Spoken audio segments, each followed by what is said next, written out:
right.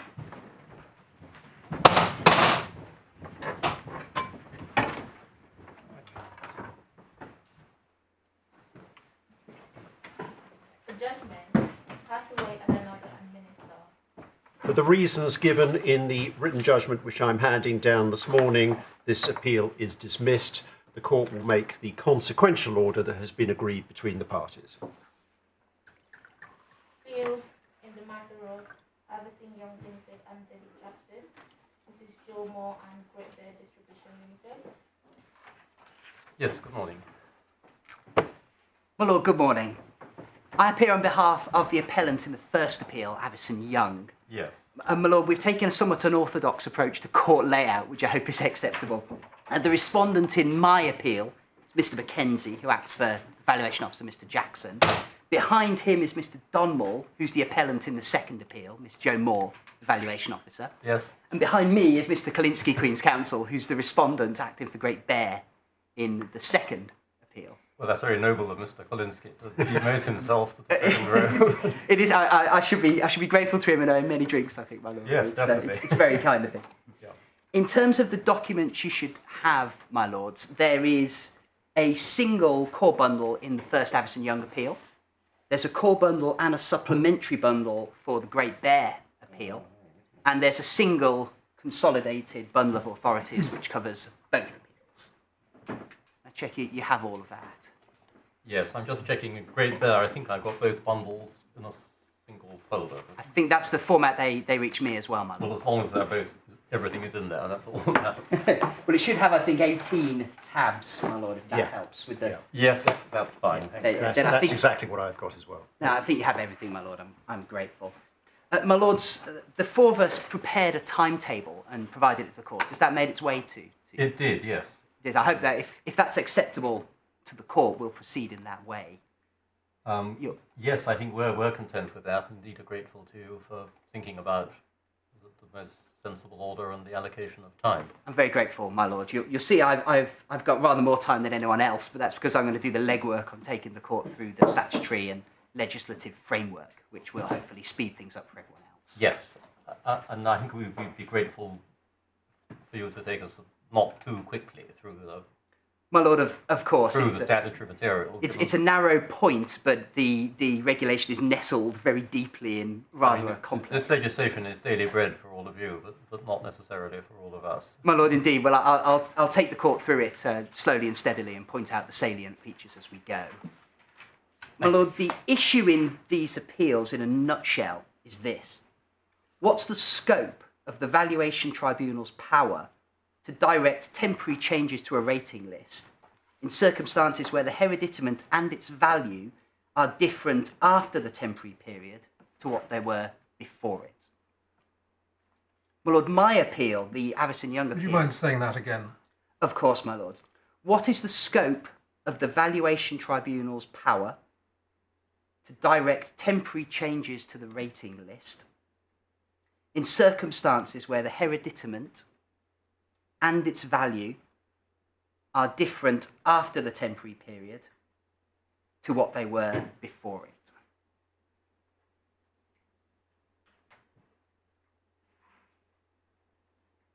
Thank you. My Lord, my appeal, the Avison Young appeal, is concerned solely with that question of legal interpretation. In the Great Bear appeal, the VO's primary appeal is concerned with the exercise of the tribunal's discretion in the event that the discretion exists.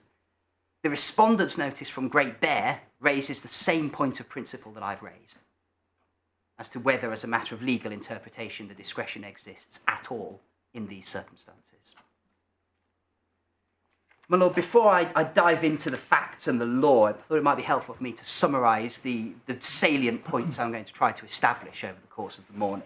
There are 5 of them, my Lord, and they're as follows. My case in essence is this. 1, Regulation 38.7 empowers the tribunal to order a temporary change if, and only if, the change is such that after its cessation... I'm sorry, it's probably just me. but I can't write as fast as that. So I'm very sorry if about you're going to that. make the 5 points and you want us to take them down, could you take them a little bit more slowly? Of course, Regulation Malone. 38.7 empowers. Empowers the tribunal to order a temporary change if, and only if, the change is such that after its cessation, the status quo ante is restored.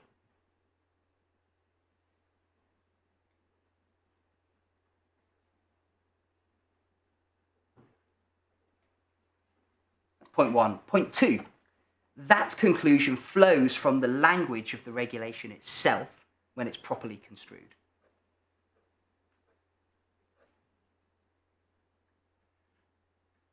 Point three, the conclusion also flows from the wider context of the rating system.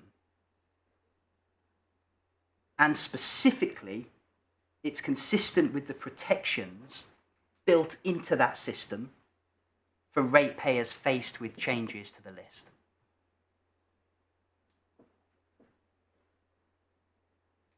The approach which is advanced by the ratepayers in this appeal facilitates those protections. The approach advanced by the valuation officers circumvents them.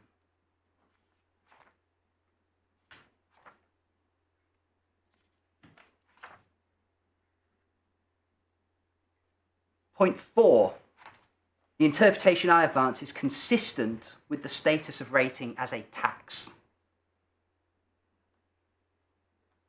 and the resultant need for a principled rather than a discretionary foundation.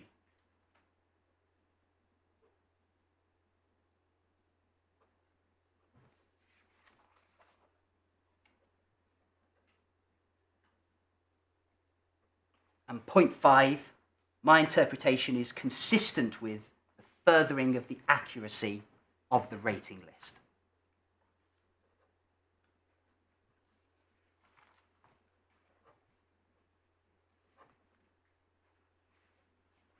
Well, I hope that's a helpful signposting of what I'm going to try to make good over the course of between now and the short adjournment. Yes, thank you very much. Well, before we get into the law, a brief summary of the facts may be in order. This isn't a case which is overly fact-sensitive, but nevertheless, some context may assist the court. The facts of the Avison Young appeal are set out in my skeleton argument of paragraph 9 for the court's reference. I don't understand there to be anything controversial in that summary. I tried to play it with a straight bat, and I don't believe that any point's taken against its accuracy. My lord, these appeals are both concerned with what rating practitioners call monk schemes of redevelopment. That is a scheme where a building is redeveloped so that something new, the building is changed in some way, some significant way, and where during the works to bring about the change, the property is incapable of beneficial occupation. That's a common feature to both of these appeals. The Avison Young appeal concerns a two-storey hereditament, which was occupied by Avison Young as it's in its former incarnation as a firm by another name. Before the scheme begun, the rateable value of that property was £1.83 million, as shown in the rating list. The works began on the 1st of September 2014. On the 3rd of October 2014, Avison Young made a proposal for the alteration of the rating list. That proposal sought the reduction of the rateable value of the hereditament to a nominal amount. I think it was £0 that was sought. The reason that seeking a nominal amount, my lords, will become apparent when we look at the Supreme Court's decision in Monk itself. The scheme ended and the property became capable of occupation again on the 23rd of January of 2015. She had a period of getting on for 5 months, a little under half a year, during which the property was incapable of beneficial occupation. You say the scheme ended. By that word, perhaps unusually in a tax context, you just mean the works. There's no suggestion of any kind of tax avoidance. No, my lord, not at all. It's the scheme, as in the scheme of reconstruction. Yes. Yes, the works. That's right. This isn't a Ramsey type of case. No, I understand that. So work began on the 21st of September and ended on the 23rd of January. It began on the 1st of September, my lord, First, I beg your pardon. and ended on the 23rd of January. That's right. Although the proposal was made in October 2014, the case didn't reach the tribunal at first instance until early 2019. There was a very considerable delay in the case getting before the tribunal in the first place. The reason for that delay was because the treatment of schemes of redevelopment of this kind was subject to litigation between the valuation officer and a company called SJ&J Monk. That litigation ended up in the Supreme Court, where a decision was given in early 2017, which confirmed the correct approach which should be adopted. That was an overturning by the Supreme Court of the Court of Appeals approach, and as a result caused a change in the valuation officer's understanding of what it was required to do. So, my lord, the delay in this case was partly a result of the need for that case to work its way through to the Supreme Court. It then took a very long time for the case to actually reach the front of the list in the Valuation Tribunal, because so many of these kinds of situations have been stayed. So, we had a long delay. By the time the case actually reached the tribunal, it was common ground that the proposal which Avison Young had made was well-founded, in the sense that what it sought, nominal RV with effect from the 1st of September 2014, should have been given effect to. The VO agreed with that by the time the case reached the tribunal. The parties were also in agreement at the time of the hearing that the rateable value of the property after the scheme's conclusion at the end of January 2015 was 1.8 million. So the value had fallen by some £30,000. It was largely the result of the loss of operational floor area to a new staircase that had been installed and things of that nature. Lord, I stress at the time because there's subsequently been litigation about the correctness of the 1.8 million in the context of a later change to the property, where the valuation officer changed its mind and established in the tribunal that the value should have been 1.83 million all along. But for our purposes, at the time of the hearing, it was common ground that the correct valuation was 1.8 million. So in its original form, the dispute was about the 30,000. My lord, yes, that's right. Well, yes and no. It was about whether or not the entry should have been 0 or 1.83 million. So it was between 1.8 million on one side and 30,000 on the other, which I'll explain if I may now how that came about. It's rather unusual. What happened, my lord, was that the valuation officer, by the time of the hearing, accepted, as I've said, that 1.8 million was the correct figure. And it had amended the rating list unilaterally to show 1.8 million for the property after the conclusion of the works. The difficulty was that so much time had elapsed that the limitation regime built into the regulations had kicked in, and the valuation officer was only able to amend the list retrospectively as far as the 1st of April 2015.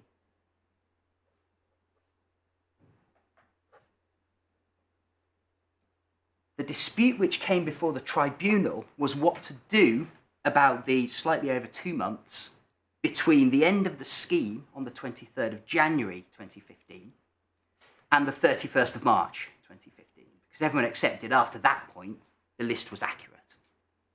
So the dispute concerned that window.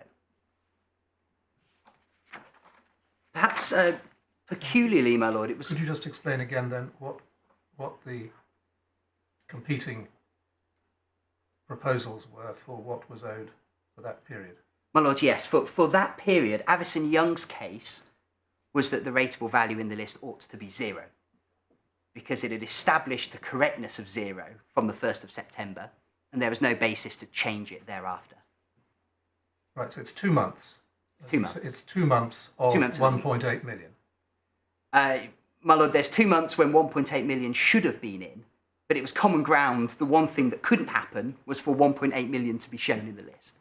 The choice for the tribunal was 1.83 million i.e. restoring what had been there before the work started, which was the valuation officer's case, or the continuation of the zero that had been established for the period before. Right. So was the sum in issue then approximately a sixth of 1.83 million? It would be slightly less, my lord, because the actual amount of tax paid is roughly 45% of the rateable value. Right. So can you just, just because I like to know what people were arguing about, what was the approximate sum that was at stake, depending upon who was right? Oh, well, it would have been let's think, about a sixth of half of 1.83 million.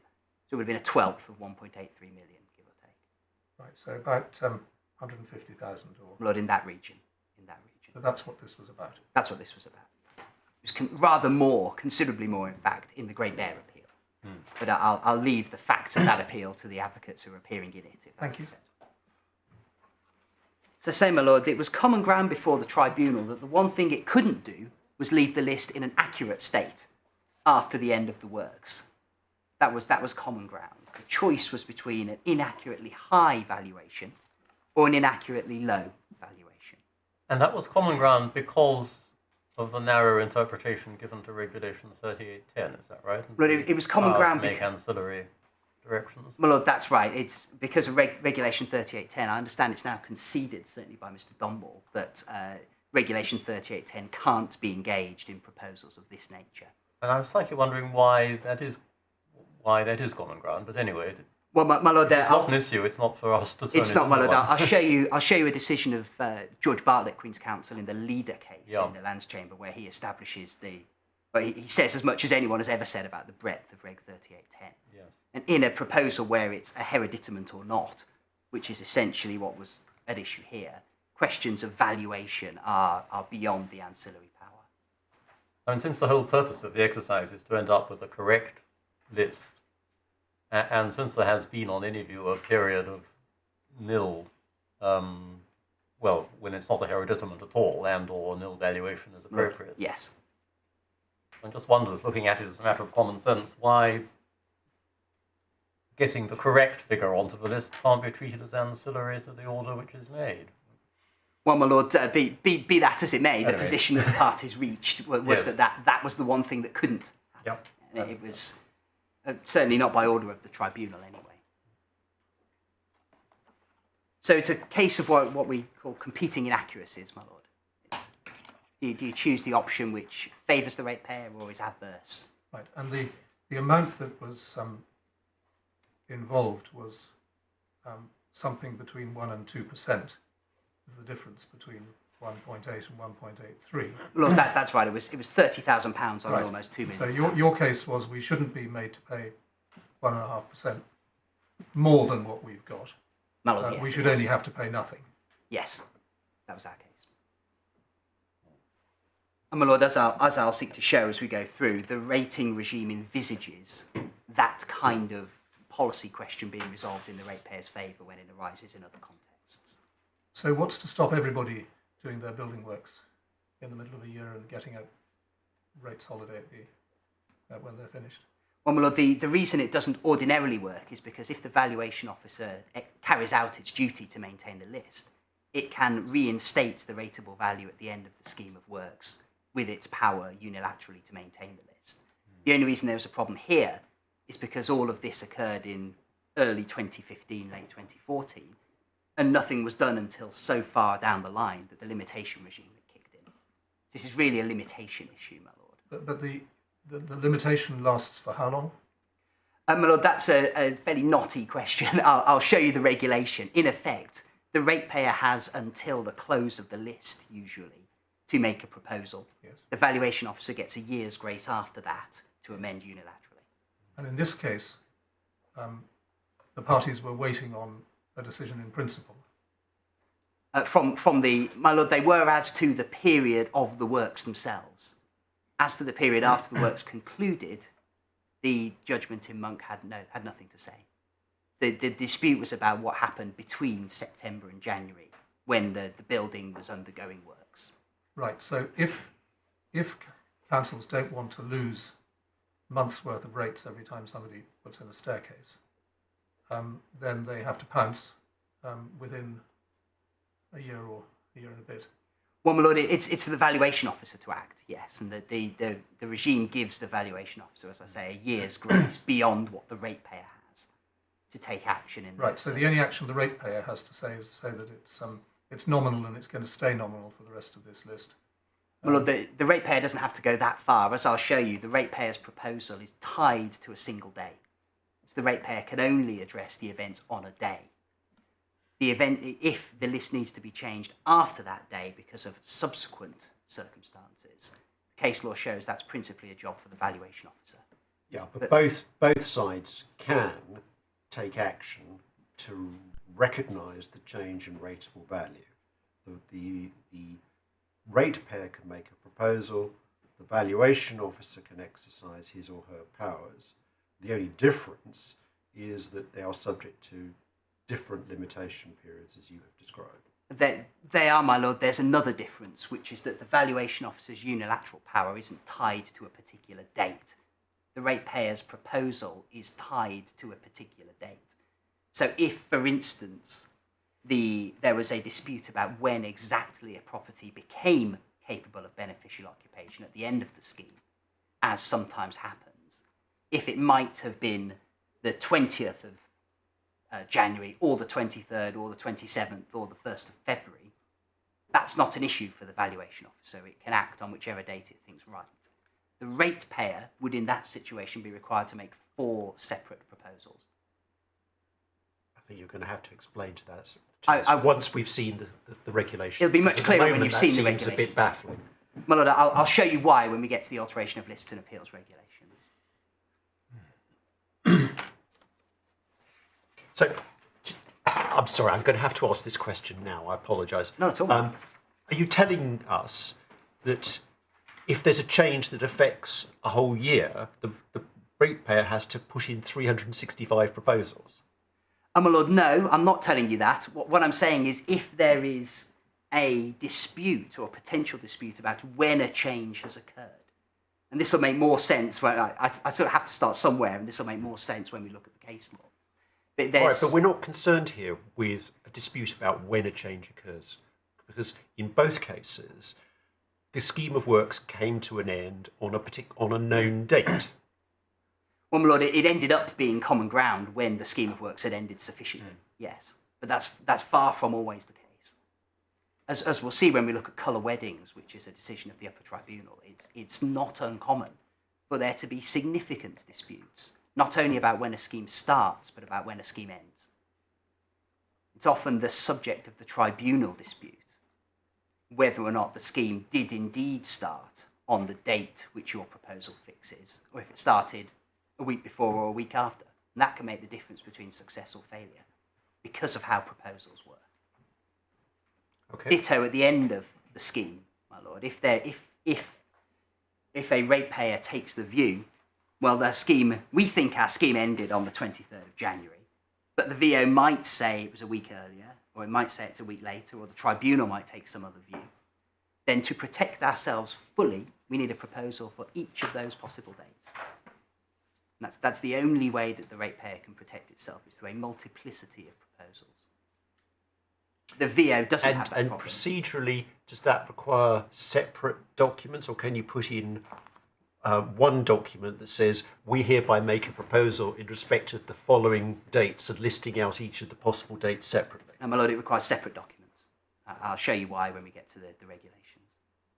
It requires discrete proposals. A proposal is limited to a single... Why can you not have a discrete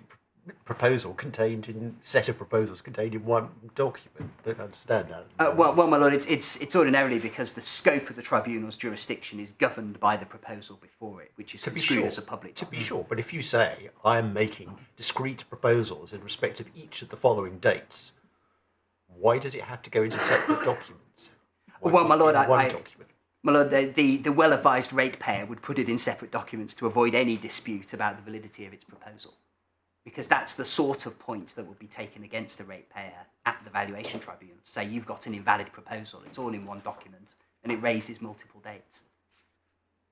So the well-advised ratepayer, if he wanted to protect himself, would have to put in... This all sounds incredibly technical. I mean, I'm afraid it is, my lord, but these are the sort of disputes that play out all the time in the Valuation Tribunal.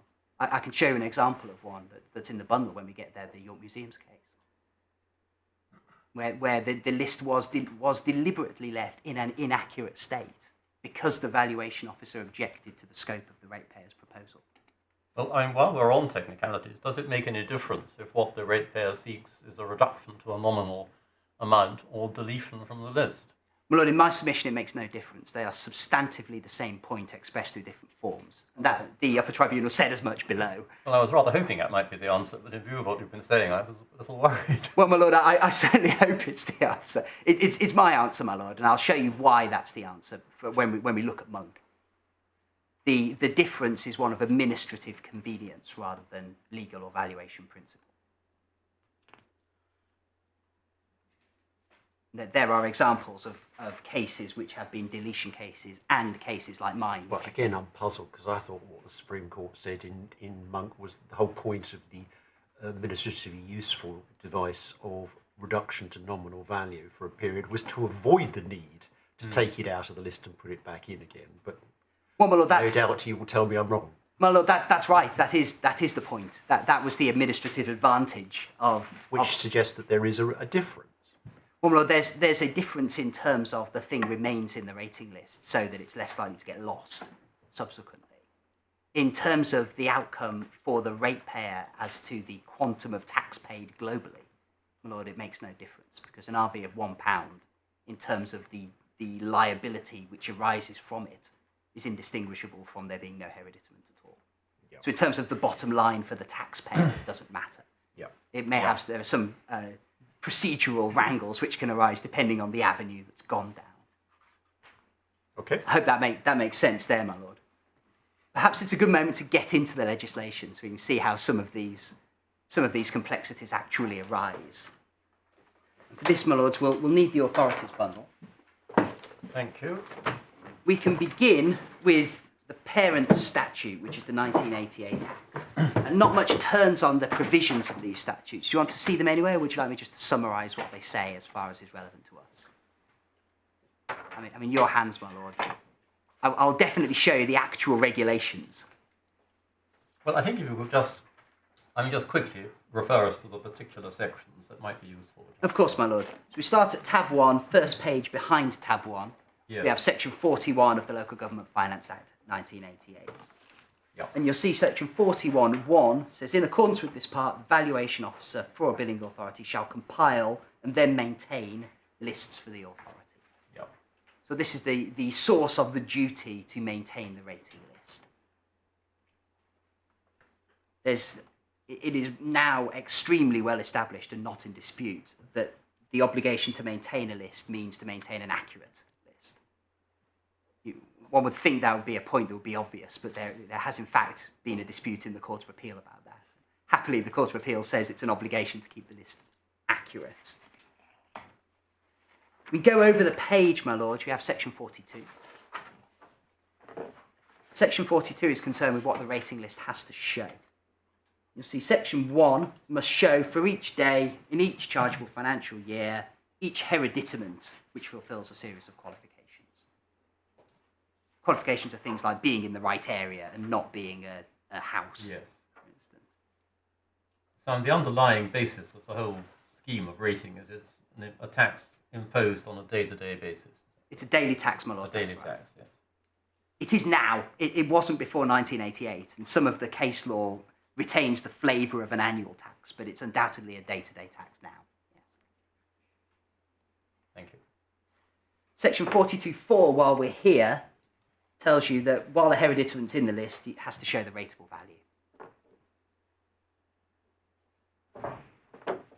In very simple terms, the rateable value is the annual rental value of the property, assuming a hypothetical tenancy with some hypothetical term. Yes. It's essentially a tenancy year to year on a series of assumptions.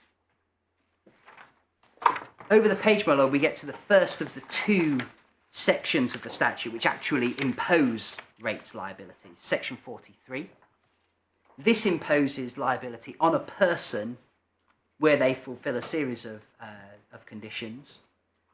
The first of which is that the ratepayer occupies the hereditament. The second is that the hereditament shown in the rating list. So my lord, where you have a hereditament in the list and you occupy it, liability arises under section 43.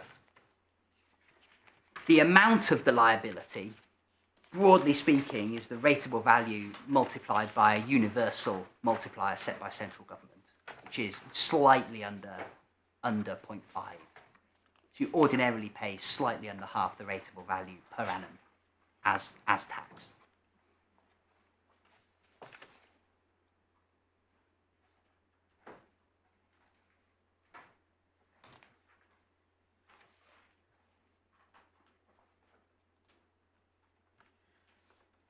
We can then scooch ahead about 5 sheets of paper. We don't need to go into the detailed provisions about how the tax is worked out.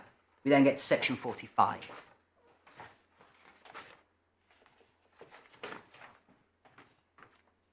Section 45 imposes liability on the owner of an unoccupied hereditament, where various conditions are met. What the two provisions have in common, my lord, is that they both require a hereditament to be shown in the list, and the RV attached to that hereditament dictates the quantum of the tax. So, if section 45 charges unoccupied hereditaments, My lord, yes. why does that not apply in cases such as those with which we are concerned here? My lord, because these properties aren't hereditaments at all. They're not unoccupied hereditaments. They are not hereditaments. Because as a matter of law, a hereditament is a unit of property which is capable of beneficial occupation for a purpose. So the distinction is between one which is incapable of beneficial occupation at all and one which is capable of beneficial occupation but is in fact unoccupied. My lord, that's correct, yes. Thank you. That's the distinction. I don't need to dwell on any of the other tests for unoccupied rates liability arising. We can go forward a couple of pages to section 55, which is headed Alteration of Lists. This, my lord, is the vires for the regulations which we're going to see in a moment. I beg your pardon, which section? Section 55, my lord. Thank you. And the relevant provision for our purposes is over the page. It's subsection 6. See, it says the regulations may include provision as to the period for which or day from which an alteration of the list is to have effect. Well, that's the vires for the regulations which we're about to see.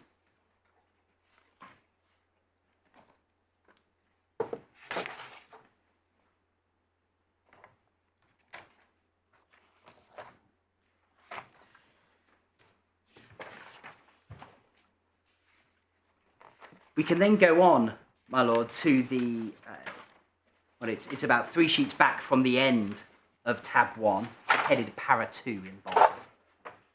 If you have it. Is this para 2 of Schedule 6? This is para 2 of Schedule 6, my lord, yes. This is the valuation hypothesis for rating. And the part which I need to show you for our purposes are subsections 6 and 7. Because these are the subsections which dictate what factors are taken into account about a property at what date. The general rule is that conditions for the hypothetical tenancy are taken at a date which is 2 years before the list commences.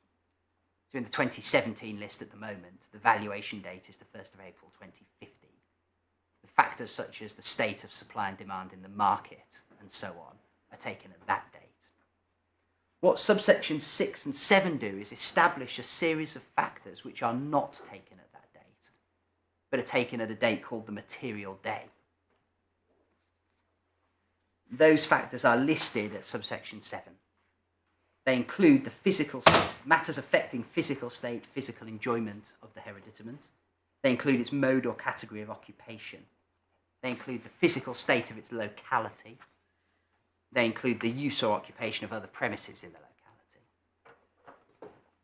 When we get to the case law, my lord, what we'll see is that what these factors have in common is that they define the subject of the valuation.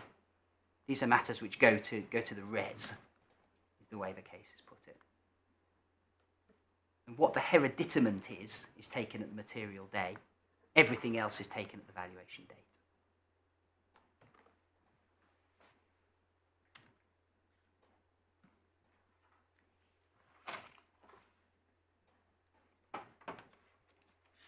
We can move straight on from there, my lords, to the alteration of lists and appeals regulations. These are behind tab 3.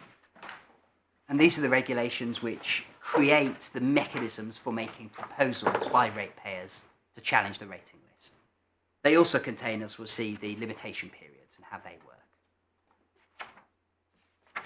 My lords, we can start at regulation 3. Just before we get into the detail, what we have in the bundle is the original version of these regulations. It is, my lord. And Am I right in understanding they've been amended? They've been amended several times, my lord, yes, and we have various subsequent iterations in the tabs that follow. Right, okay. Yeah. So do we have somewhere the version as amended? I appreciate we've got some amending regulations. My lord, And also, just before you answer the question, presumably it's the amended regulations as of the relevant dates that we need to be looking at. my lord, that's correct, yes. If I may be forgiven for doing so, I commend my skeleton argument to you, because I've set out in the skeleton, in full citations, the regulations in force at the relevant times. Okay.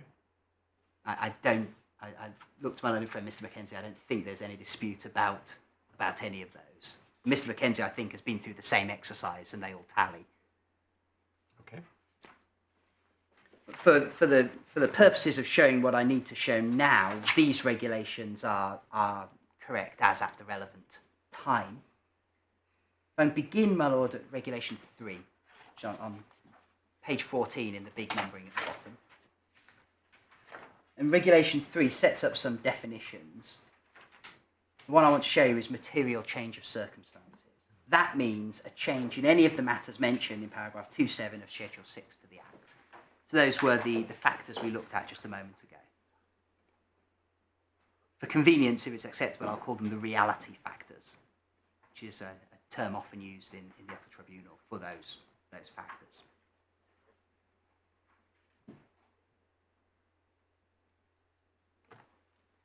We then get into regulation 4, which are the circumstances in which proposals may be made. These are the grounds on which a ratepayer can make a proposal and can seek a formal challenge to the list. There are 3 which are relevant to us here, my lords. The first is subsection B.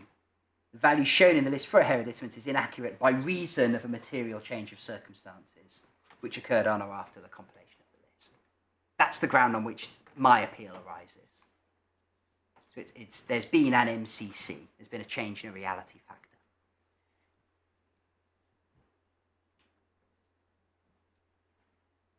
The next ground which is relevant for these purposes is ground D, which is the rateable value shown in the list for a hereditament by reason of an alteration made by the VO is or has been inaccurate. That's relevant, my lord, because it shows this. Where the valuation officer acts unilaterally to correct a list error, the regulations give the ratepayer a right of a challenge. And we'll see later, my lords, the distinction between that ordinary situation and the unusual situation that arises when the tribunal imposes a temporary alteration. No such right of proposal exists. The third provision I need to show you from these lists is H. So hereditament shown in the list ought not to be shown in that list. That's the ground on which the Great Bear proposal arose.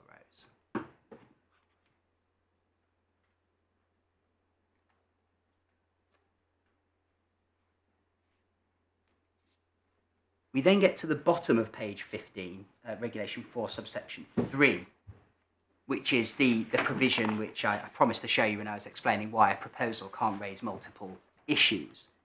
You'll see no proposal can be made by reference to more than one ground unless for each ground relied on, the material date and the effective date are the same. So you cannot have a proposal which says, we want deletion from the 1st of February, alternatively from the 5th of February. They would have different material days and different effective dates. You are tied to a point in time when you make a proposal.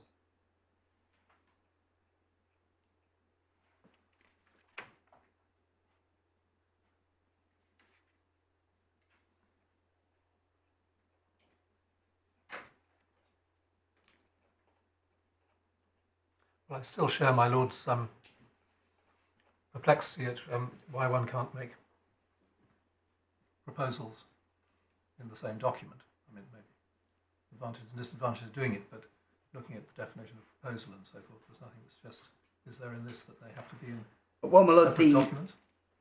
the contents of the notice are shown in Regulation 6, which is just over the page. As I say, my lord, it may be that a single document could be construed as containing more than one proposal.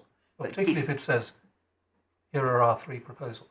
Well, my lord, it's worth bearing in mind that the form on which proposals are made is set by the Valuation Office, ordinarily. It is now, at least. And you need to go through an online portal, which gives you a series of tick boxes, effectively. I see. The ability to make that kind of proposal simply isn't possible. In fairness to the VO, it probably was at the time that this was done, because although there was a form, it wasn't absolutely prescribed, and ratepayers could make proposals by writing in. But I repeat the submission, my lord, a ratepayer would be ill-advised to include multiple proposals in one document because of the effect of Regulation 4.3 and the risk that the proposal will be challenged by the VO as invalid. It may seem surprising that that sort of point will be taken, my lord, but as I'll show you in the authorities, it's taken all the time against ratepayers. I need to show you next, my lords, Regulation 5, which is over the page. This sets up the time limits for making proposals. As you can see, ordinarily a proposal can be made until the next list starts. Lists are ordinarily 5 years long. The last list was 7 years, and the current one is going to be 6, I think. 5 years is the norm. The exception is Reg 452A, which is where you've got a proposal on ground D, which is you're challenging a change made by the valuation officer. You get 6 months from when the change is made. That's an important protection for ratepayers, my lord, because it means that if the valuation officer alters the list unilaterally during that year's grace period that I described earlier, the ratepayer can challenge that alteration if it thinks it gives rise to an inaccuracy.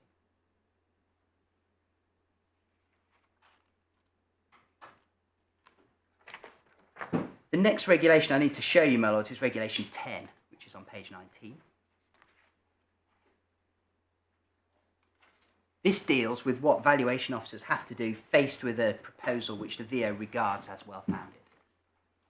Where the VO is of the opinion a proposal is well-founded, he shall, as soon as reasonably practicable, alter the list accordingly. I beg your pardon, which regulation was This that? is Regulation 10, my lord. 10. At the bottom of page 19. And what you'll notice about that provision, my lord, is A, it's mandatory, it's a shall provision, and B, it's dictated by whether the proposal is well-founded. Whether the list is going to be inaccurate at some later date because of the proposal's consequences is entirely irrelevant to that mandatory duty. If the VO has a proposal for an RV nil which it regards as well-founded, the property is indeed incapable of beneficial occupation at that date, then the VO has to give effect to the proposal. It's no answer to say, well, I'm not going to do so because limitations expired for me to put it back in when the scheme ends. Well, that's an important part of the context of these regulations when we see how this all fell to be dealt with in the tribunal regs. Final thing in this tab, my lord, is on the next page, Regulation 12. Regulation 12 concerns agreements following proposals. And what you'll see in Reg 12.1 is where, following a proposal, all the persons mentioned agree on an alteration of the list that comply with the requirements of this part, but differ from those contained in the proposal, and the agreement's in writing, it should be given effect. So, my lord, where there's an agreement, the disposal can go beyond the four corners of the proposal. Where there isn't an agreement, the disposal is tied to the four corners of the proposal. In other words, my lord, resolution by agreement is broader than resolution by determination. And that's relevant because of a submission made by my learned friend who says, well, Reg 38.7 must be interpreted so that the tribunal's powers are as wide as those which it has in disposing of a case by consent. What this shows, my lord, is that that isn't true for the resolution of proposals, and there's no reason why it should be true in the tribunal either. But I'll come to that in due course, if I may.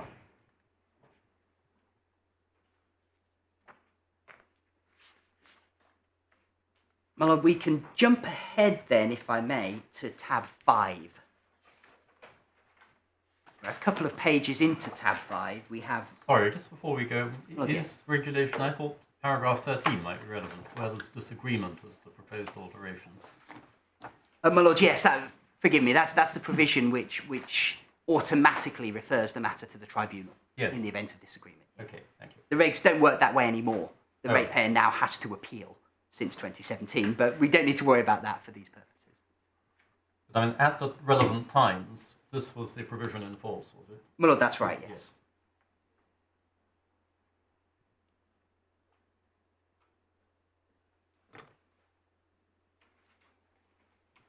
And my lord, the language of that provision, the referral to the tribunal of the disagreement, is the reason why in the case law the tribunal's jurisdiction is limited to the issues raised in the proposal.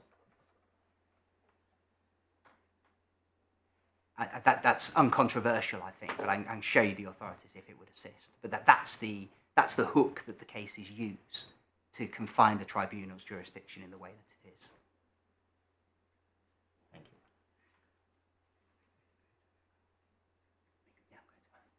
Well, I'm next going to go to tab 5, if I may, where a couple of pages in we have Regulation 14. And the reason I'm going to tab 5 is so you can see the version which was in force at the relevant time, rather than the older version.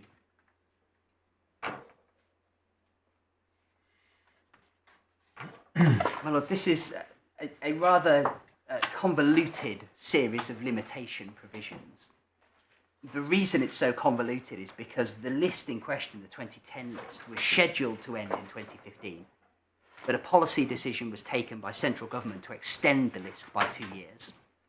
Rather than simply extending appeal rights by 2 years as well, the government imposed various cut-offs on proposals as if the list had stopped when it was scheduled to. So you end up with a strange two-tier limitation regime for this rating list. And that appears from Reg 14.2 as it's listed here. The way it works, my lord, is this. Beginning with provision A, where an alteration is made before the 1st of April 2016, other than to give effect to a proposal, so where the VO acted of its own initiative before the 1st of April 2016, the proposal could be backdated as far as was necessary. No limitation on backdating. If the VO was acting to give effect to a proposal, it could go all the way back as far as necessary, only where the proposal was served before the 1st of April 2015. That's 14.2a double I. So you can see there, for full backdating, the VO had a year longer than the ratepayer did. The VO gets a year's grace to exercise its unilateral power.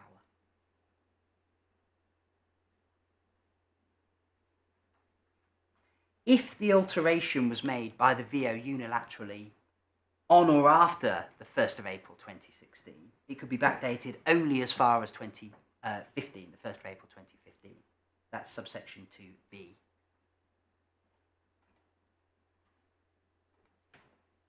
And that, my lord, is why in this appeal, the reduction to 1.8 million was backdated to the 1st of April 2015, but not all the way back to the 23rd of January. Because the alteration was made after 1.4.16, and this limitation provision had kicked in. I hope that makes sense. Finally, subsection 14.2c, the limitation of backdating to the 1st of April 2015 occurs if the matter arises on a proposal served on or after that date, and the circumstances arose before it. So if you serve your proposal on the 2nd of April 2015, it can't go back any further than the 1st of April 2015. even if, had you served it 2 days earlier, you could have gone all the way back to 2010.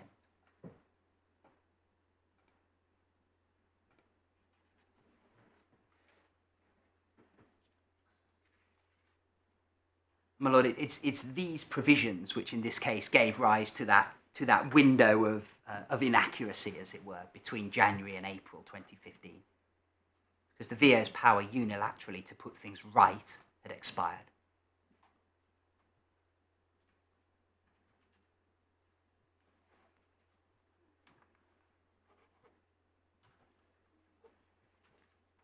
Final provision I need to show you in this regulation, my lord, is subsection 7, which is over the page, which is on page 43 in the next sheet.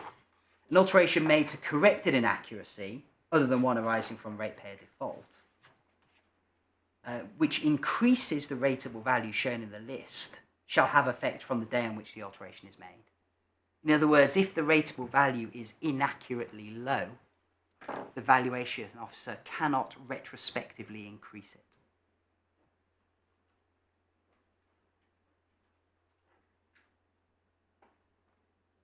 Conversely, my lords, if the rateable value is inaccurately high, it can and should be reduced retrospectively. In other words, the ratepayer is not punished for mistakes in the list in tax terms. He gets the benefit of the reduction retrospectively if it's been overcharged. It is not subject to the onerous responsibility of retrospectively discharging an obligation if it's undercharged.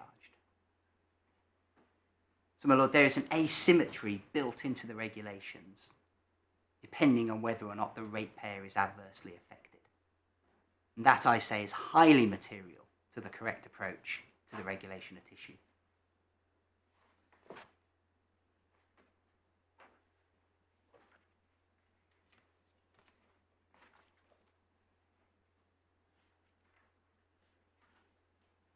We can then go ahead, my lord, to tab 7, if I may, where we find the powers of the tribunal to dispose of cases. We're into the part of the regulations now which is of direct concern to the court. Begin with regulation 35, which is directly behind tab 7. This is the general power of disposal by consent. You'll see, my lord, that's in broad terms. Make any other appropriate provision as the parties have agreed.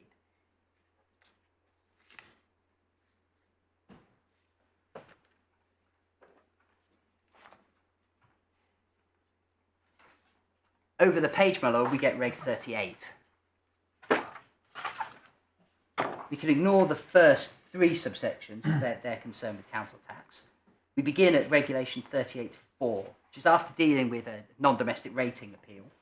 The tribunal may, subject to paragraph 6, by order require an alteration in accordance with any provision made by or under the 88 Act. So that the general power is contained in regulation 4.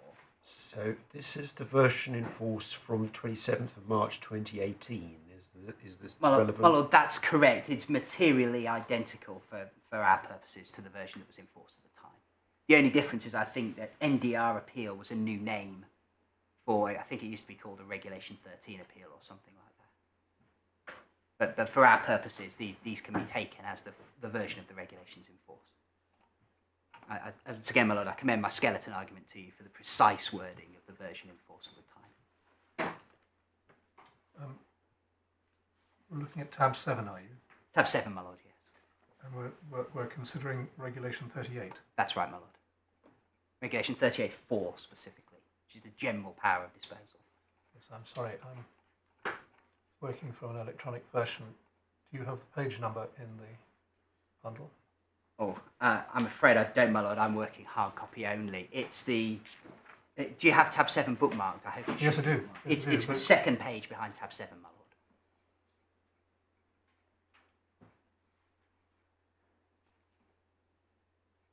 Well, I seem to have a page missing.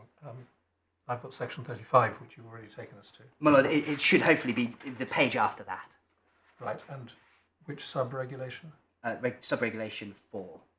All right, well, I don't have that, but I'll take a note of what you're telling me. Lord, do you have my skeleton argument? Yes, paragraph. I'll find it for you, my lord.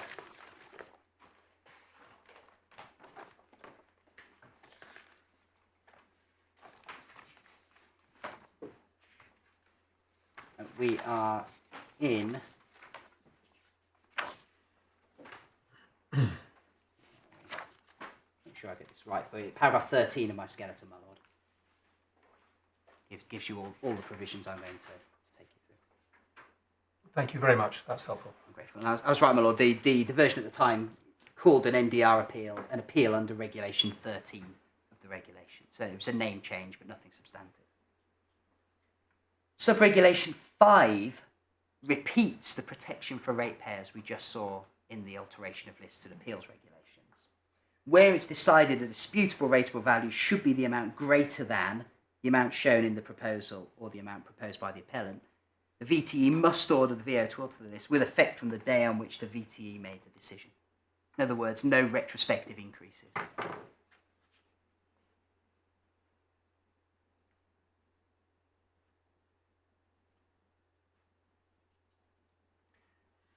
We then arrive at Regulation 38.7, which is the very heart of the appeal, where it appears that circumstances giving rise to an alteration ordered by the tribunal have ceased to exist. The order may require the alteration to be made in respect of such period as appears to the tribunal to reflect the duration of those circumstances. My lord, the bulk of the submissions in this appeal are concerned with what those words mean.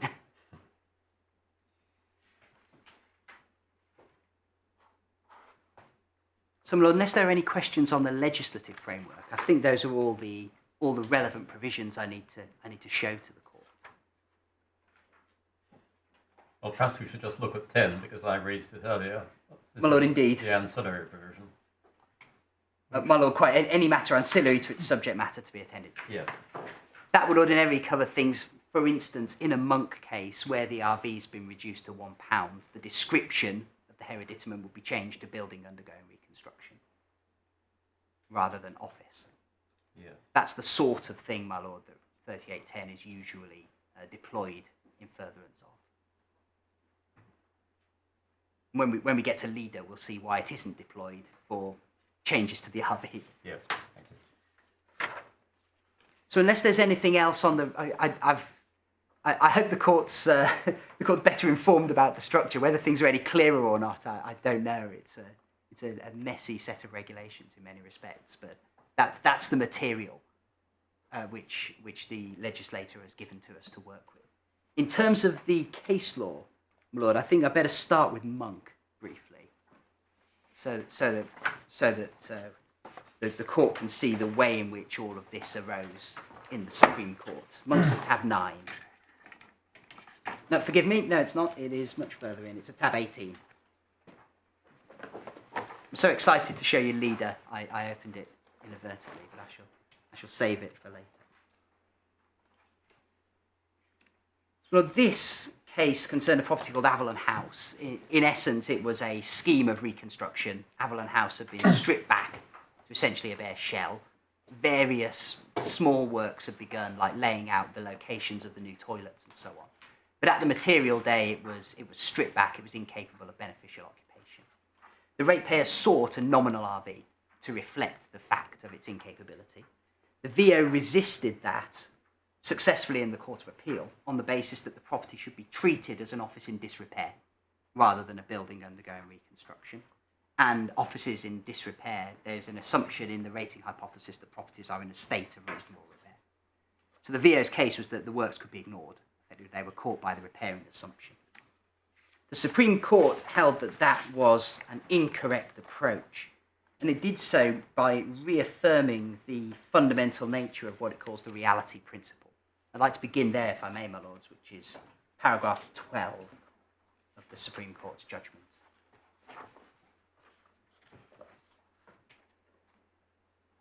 You'll see the court says, for many years and long before Parliament enacted Schedule 6, it's been an established principle of rating law that a hereditament is to be valued as it in fact existed at the material day. This principle, which in the past was described by the Latin phrase rebus sextantibus, and is often referred to as the principle of reality or the reality principle, was stated by Lord Buckmaster as far back as the Poplar case. There's then a series of citations from the leading House of Lords authorities. Over the page at paragraph 14, Lord Hodge tells us that the reality principle continues to be a fundamental principle of rating and is manifested in Schedule 6 to the 1988 Act. It explains how it has two limbs broadly. There's the use limb and the physical state limb. Lords, the crux of how that played out in the context of a scheme of redevelopment begins at paragraph 22, where the submission of the Rating Surveyors Association and British Property Federation is recorded and adopted. It's being that you have a three-stage test. One, is the property capable of rateable occupation at all, and is it thus a hereditament? Two, if so, what's its mode or category of occupation? And three, is it in a state of reasonable repair for that mode or category of occupation, to summarise. The repairing assumption is engaged at stage 3, but not at stages 1 or 2, which are concerned with the prior question of what the hereditament is, and whether there is one. The useful practice point, my lords, is at the end of paragraph 22. Lord Hodge said that approach is subject to the useful practice, which I discussed below, of reducing the rateable value of a building, which is incapable of rateable occupation because of such temporary works, to a nominal figure rather than removing it from the rating list altogether. Now, my lord, because this case was decided in 2017, pre-2017, there are proposals of both kinds that were sloshing around the system. There were proposals seeking nominal RVs, like the Avison Young one. There are proposals seeking deletion, like the Great Bear one. My lord, the difference is simply one of administrative convenience.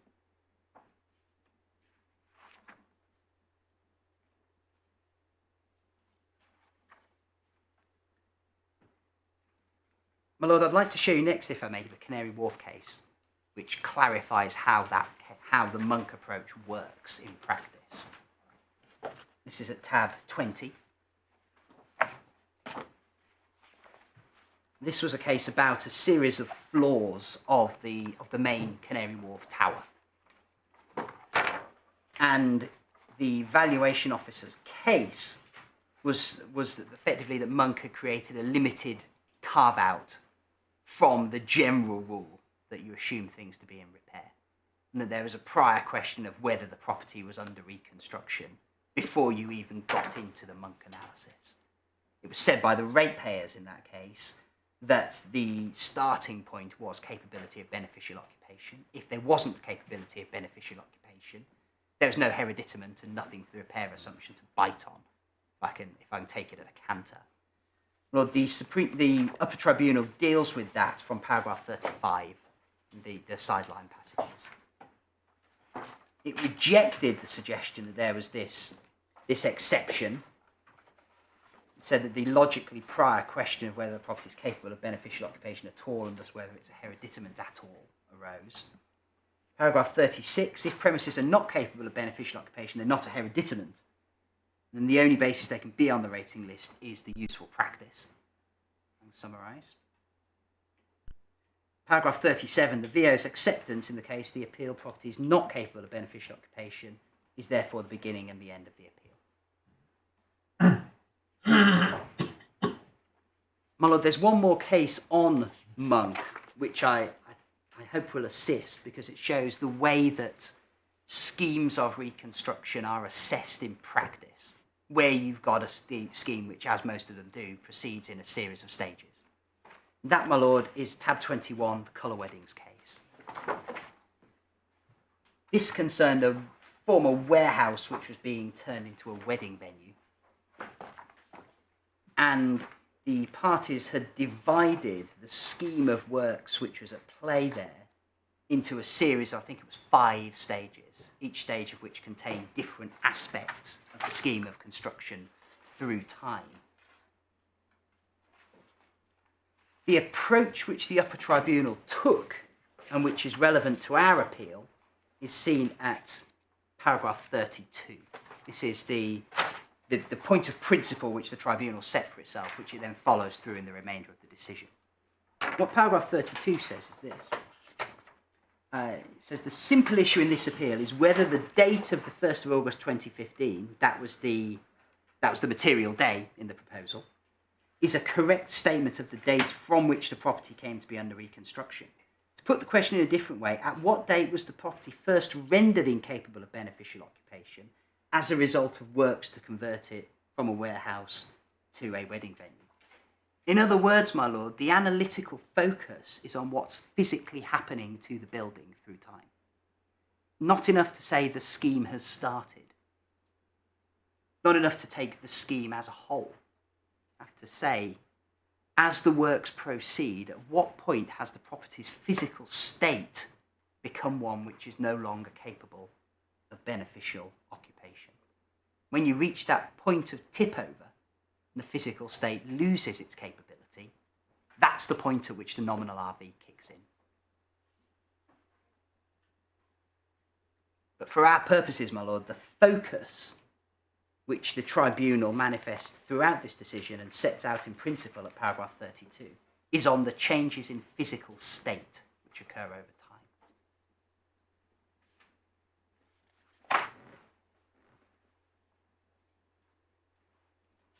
The next thing I need to, forgive me, my lord, I'll let you. The next thing I need to show to the court is how MCCs work, how the material change of circumstances provisions apply in practice.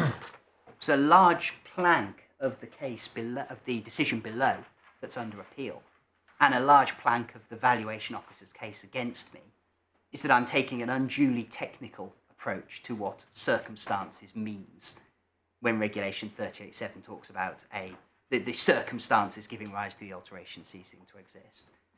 My lord, the circumstance which justified the change in this case was the material change of circumstance of a change in physical state. And so what I want to do, my lord, is show you the way that the tribunal approaches those sorts of changes in circumstances, and to show you why a focused and precise look at the words in their context is absolutely essential for the correct operation of Reg 38.7. I need to take you, my lords, to tab 12, please, and the Merlin case.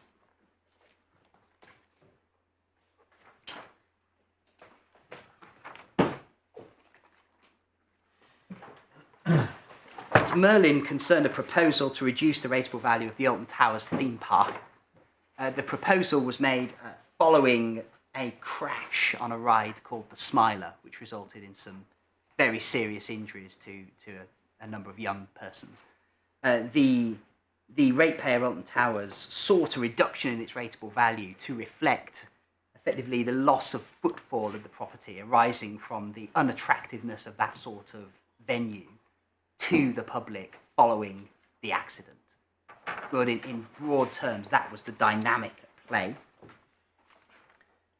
The statutory framework is summarised from paragraph 33, and if your lordships want a work through in some detail of how rating valuation works and how the statute fits together, I can't do any better than Sir David Holgate does from paragraph 33 in this decision. My lord, for present purposes, I'd like to begin, if I may, at paragraph 51, which is where the reality factors in para 2.7 are put in their context. The tribunal notes that the factors fall into two parts. There's those that deal with the hereditament, those that deal with its locality. All of these provisions focus on what is to be valued by using the measure provided by the hypothetical letting. They describe the subject matter of the valuation. It's the object of the legislation to levy rates on annual occupational value of rateable property assessed in the context of its locality. For any given rating list, the liability to pay rates begins from the date when the list is compiled. It's therefore logical the factors in para 2.7 are first applied as at that date. The legislation then entitles the ratepayer to a revaluation if certain defined changes affecting the subject of the valuation, the hereditament or its locality, occur, because the consistent principle is that rates represent a levy on the annual value of that subject. In other words, my lord, the thing that justifies a mid-list alteration is that something has happened to the hereditament. It's not enough, for instance, to say there's been a crash in the market and no one wants to let my property anymore. It needs to be a change to the actual subject matter itself, as identified by paragraph 2.7.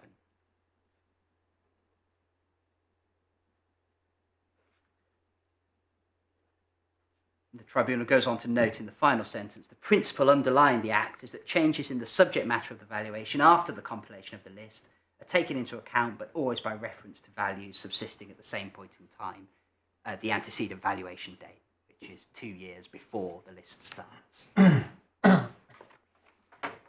My Lord, to see how the tribunal dealt with identifying what the circumstance actually was before it, we need to go ahead, if I may, to paragraph 155 of the judgment. It's a very long decision, so there are a lot of matters at issue, but this is the part which is relevant for our purposes. 155. And here the tribunal's talking about a factor which is said to be a change which is physically manifest in the locality. So it's a paragraph 27D factor by reference to Schedule 6.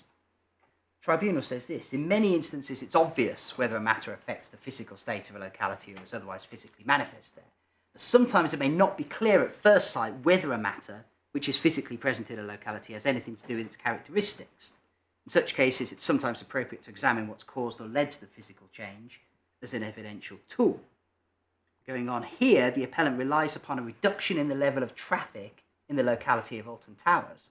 But on examination, it turns out that the appellant's case is not concerned with the level of traffic as such, but rather with the cause of that reduction in traffic.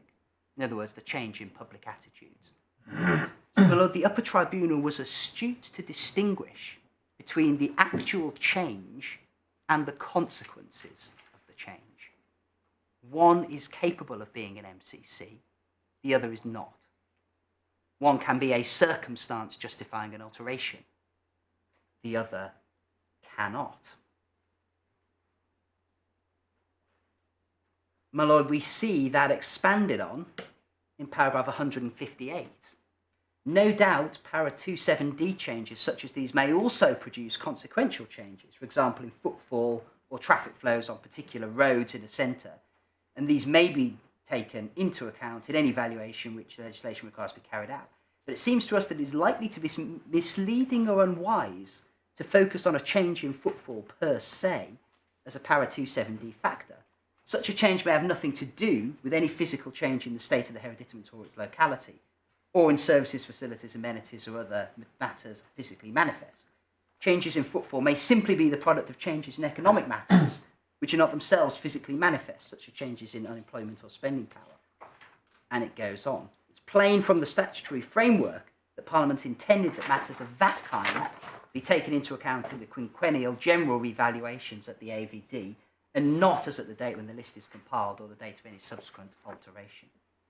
So again, my Lord, the rationale for identifying the change, not its consequences, is drawn out. Because if you focus on consequences, you risk taking account of something which should be left to the AVD. The facts of this case are a million miles from what we're concerned with here. They are, my Lord. Yes. So, how are you applying what Ms. Justice Holgate said to our case? Lord, I apply it in this way. The Upper Tribunal in our case says that there is no difference analytically between saying the property has changed its physical state through a strip out and saying that it's become incapable of beneficial occupation. My Lord, that in my submission is precisely the same error that Sir David Holgate identifies in paragraph 158. It's mistaking the consequence for the MCC. And you can test that, my Lord, in this way. Saying a property is incapable of beneficial occupation might be saying any number of things which may sound differently in the rating system. A property could be incapable of beneficial occupation because it's been knocked down. Its physical state has changed. There, the change in physical state is the MCC. The incapability is the consequence.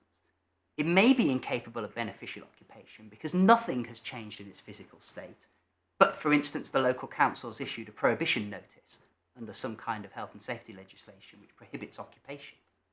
That would be a change in a matter affecting its physical enjoyment rather than its physical state. And there are instances in rating law where those two types of MCC are treated differently. It may be incapable of beneficial occupation because the only way to get to it is via a staircase which has been closed. That would be a change in its locality. Again, there are different time limits which apply for locality changes to physical state changes. It may be incapable of beneficial occupation because the market has changed so drastically that it's become economically obsolete. That wouldn't be a change justifying a mid-list alteration at all, because a change in economics isn't a material day factor. So, my lord, saying the property is incapable of beneficial occupation, and that's the circumstance, is analytically flawed. It's equivalent to saying the change is the property's value as halved. But however one puts it, I mean, in this case, the office was shut because they were putting in a staircase or something of that sort. Well, that's right. It had holes knocked in it and so Yes, on. so you know, easy to understand that for a period of time it wasn't available for use as the sort of office that the clients needed. Look, that's right. Yes. So why does it matter whether you describe it as being not open for occupation or in some other way? It matters, my lord, because of the language of Regulation 38.7, which requires the circumstance to have ceased to exist. Now, if you're saying the circumstance is the incapability of beneficial occupation, then one might conceivably... You're saying the circumstances were? I'm saying the circumstance is the change in physical state. It was the property having holes knocked in it.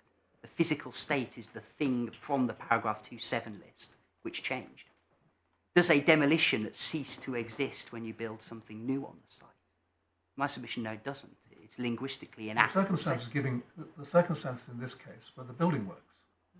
Look, they were as we saw in Colour Weddings, it's not the building works as a whole, it's the building work at the point that you tip over into being incapable of beneficial occupation. Yes, but the building works didn't happen at a moment in time, namely the first moment that somebody went in. No, my lord, they didn't. And each change in physical state which occurs might, in theory, be a separate MCC. I see. So every time you put in a nail, it's a new bit of building work? Well, my lord, it's a change in physical state, but it's not one with any valuation significance. It's only when you reach the point of incapability that it becomes worth doing something about, because that's the point at which a consequence follows in valuation terms. There's no dispute about where that tipping point was reached, or indeed... There isn't, my lord, not in this case, no. The disputes... And the other, of course, important point is that 38.7 does not use the term material circumstances. It just uses the word circumstances, which is one of the most general words in English language. Well, my lord, it is, but it's by reference to a regime where the word circumstances is also used for MCCs. MCCs being the relevant Well, that is ground. a specifically defined term in a different part of the regulations. Well, my lord, it is, and in my submission, the two should be read consistently as part of a single scheme.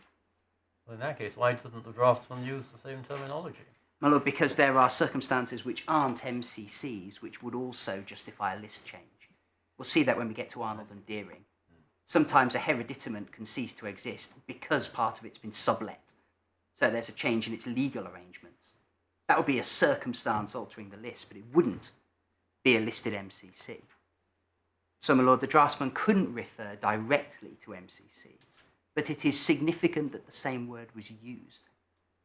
And as I've shown, my lord, I hope, from the approach in Merlin, the focus in deciding whether a circumstance has arisen justifying a change requires careful thought to identify what the circumstance actually is. What on your case were the duration of the circumstances? Oh, my lord, on my case, the circumstances were a one-off event. No, what on your case was the duration of the circumstances? Oh, my lord, the circumstances changed on the 1st of September. There was then a period of no change until the 23rd of July, when there was a different MCC, in that the building was finished in new state. I mean, could you just deal with the question? What was the duration of the change on your case? And well, my case is that the change was a one-off event. It's not a case that is ongoing. I've been trying not to put words in your mouth, but I've asked you twice. You effectively seem to say that the duration of the change of circumstances, or the duration of the circumstances, to use the words of the regulation, was a scintilla in time. Well, my lord, in as far as a demolition is an event which is done, and it's not an ongoing event, A demolition Well, doesn't. it can either be a notional moment in time that is as short as can be imagined and then it's gone. Or it can be a short period of time, namely however long it takes to knock down a wall or something of this, or it can be a slightly larger and longer. Oh, my lord, I see. In that sense, or it can last for the length of the time that the works last. Lord, in that sense, the duration is a day. It's the day of the material day. On the material day, what's the state? It's the day because that's a scintilla of rating. Lord, that is the unit of rating time. That is the unit of rating. So the fact that the work goes on for a day, 2 days, 7 days, a month, or as in this case, 3.5 months, is irrelevant. Lord, it is, yes. Right. So that's the artificiality that the Upper Tribunal detected, and you say they were wrong to detect. Lord, I do say they were wrong to detect it, yes. It's an artificiality because it assumes that the act of strip out, if I can put it that way, ceases to exist when the works are finished. It treats the ongoing works as a single change for rating purposes. That's no more a single change than saying incapable of beneficial occupation. So how does all this fit with sub 7, which asks the tribunal to contemplate and reflect the duration of the circumstances? The way it fits, my lord, is this. If you have a circumstance which happens and is then entirely undone later, so that everything goes back to the way it was, then it is linguistically sensible to say the circumstances cease to exist. By way of example, one can envisage the erection of scaffolding on the building next door. While the scaffolding's there for 3 months, and say that the scaffolding makes your store frontage less visible, or something like that. For as long as the scaffolding is there, the value drops by, say, 5%. When the scaffolding's gone, everything is as it was before. So in terms of what's happened, the physical condition of the hereditament, you've gone state A, state B, back to state A. But what's wrong with saying that during the works of reconstruction, you've got builders on site?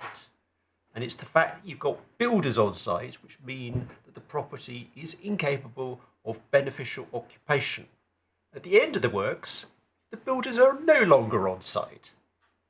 And therefore the property can be beneficially occupied. What's wrong with saying that because the builders are no longer on site, the circumstance of the builders being on site has ceased to exist? What's wrong with that, my lord, is property for rating purposes is valued vacant and to let.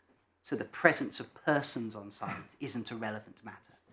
That's why the material day factors talk about physical state of the property. You can't say a property is not capable of beneficial occupation because no one's in it, or because squatters are in it. The assumption is vacant and to let. And that's why your interpretation uses seeks to overlay on sub 7 the obligation that the property must be in the same physical condition before and after. Well, it does. That I say is the proper interpretation of the words. Yes, so it doesn't apply to any property in which there's building work. My lord, that's right. It's not apt for monk cases, no. And if it is applied, you get inaccuracies in the rating list perpetuated, as in both of the appeals before. So what part of the statutory regime does apply to cases of your kind? And my lord, what applies to cases of our kind is the ordinary position described in Leader, which we'll go to in a moment, which is that the tribunal gives effect to the proposal, taking account and making the list reflect what happened at that day and time. And if further changes are needed, that's the valuation officer's job in pursuance of its general duty to maintain an accurate list. So does the valuation officer have to do it on a day-by-day basis? My lord, in practice, no. On Monday it was this, and now I'm taking Tuesday and it was that. My lord, in practice, no. That's not how it works. What would happen is the valuation officer would wait until the works had the physical state had changed to the point that it became capable again. Because if you've got a hole in the floor and then you've got a hole in the floor with some planks on it, it's a change in physical state, but it's not a change that has any valuation consequence. And it's of some significance, my lord, that in Regulation 4, the ground of appeal is that the RV is inaccurate because of a material change of circumstances.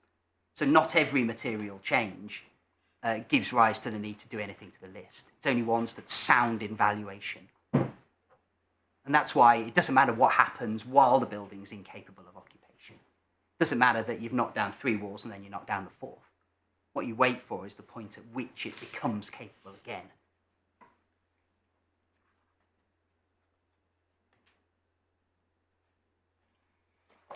I should stress, my lord, we'll see when we get to the only tribunal decision before these to have looked at any of this, that this was also the valuation officer's view of how all of this worked until fairly recently, that you had to return to the status quo ante.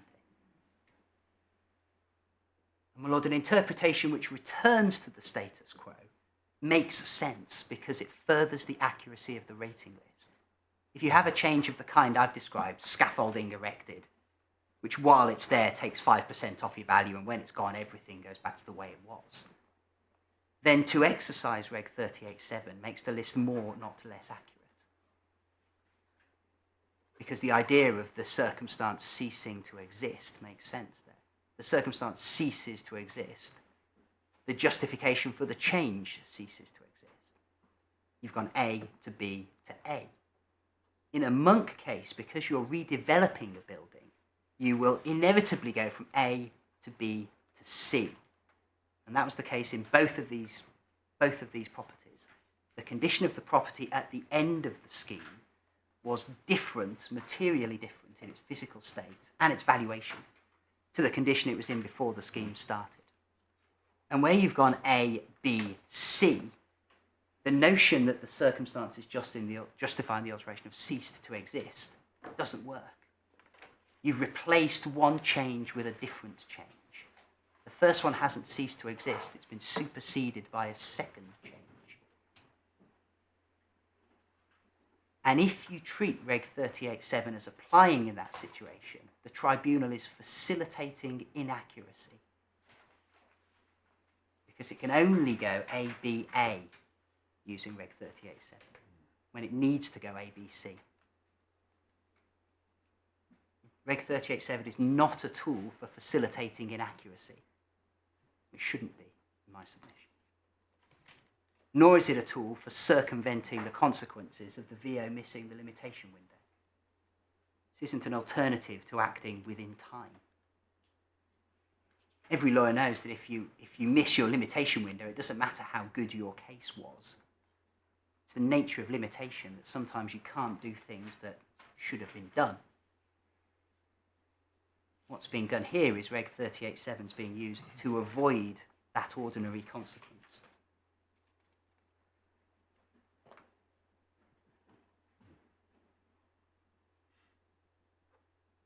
And my lord, I've talked a lot about the leader case and about the relationship between proposals, the tribunal's powers and the VO's duties. Perhaps it's a good moment to go to it. And take the court, please, to tab 9.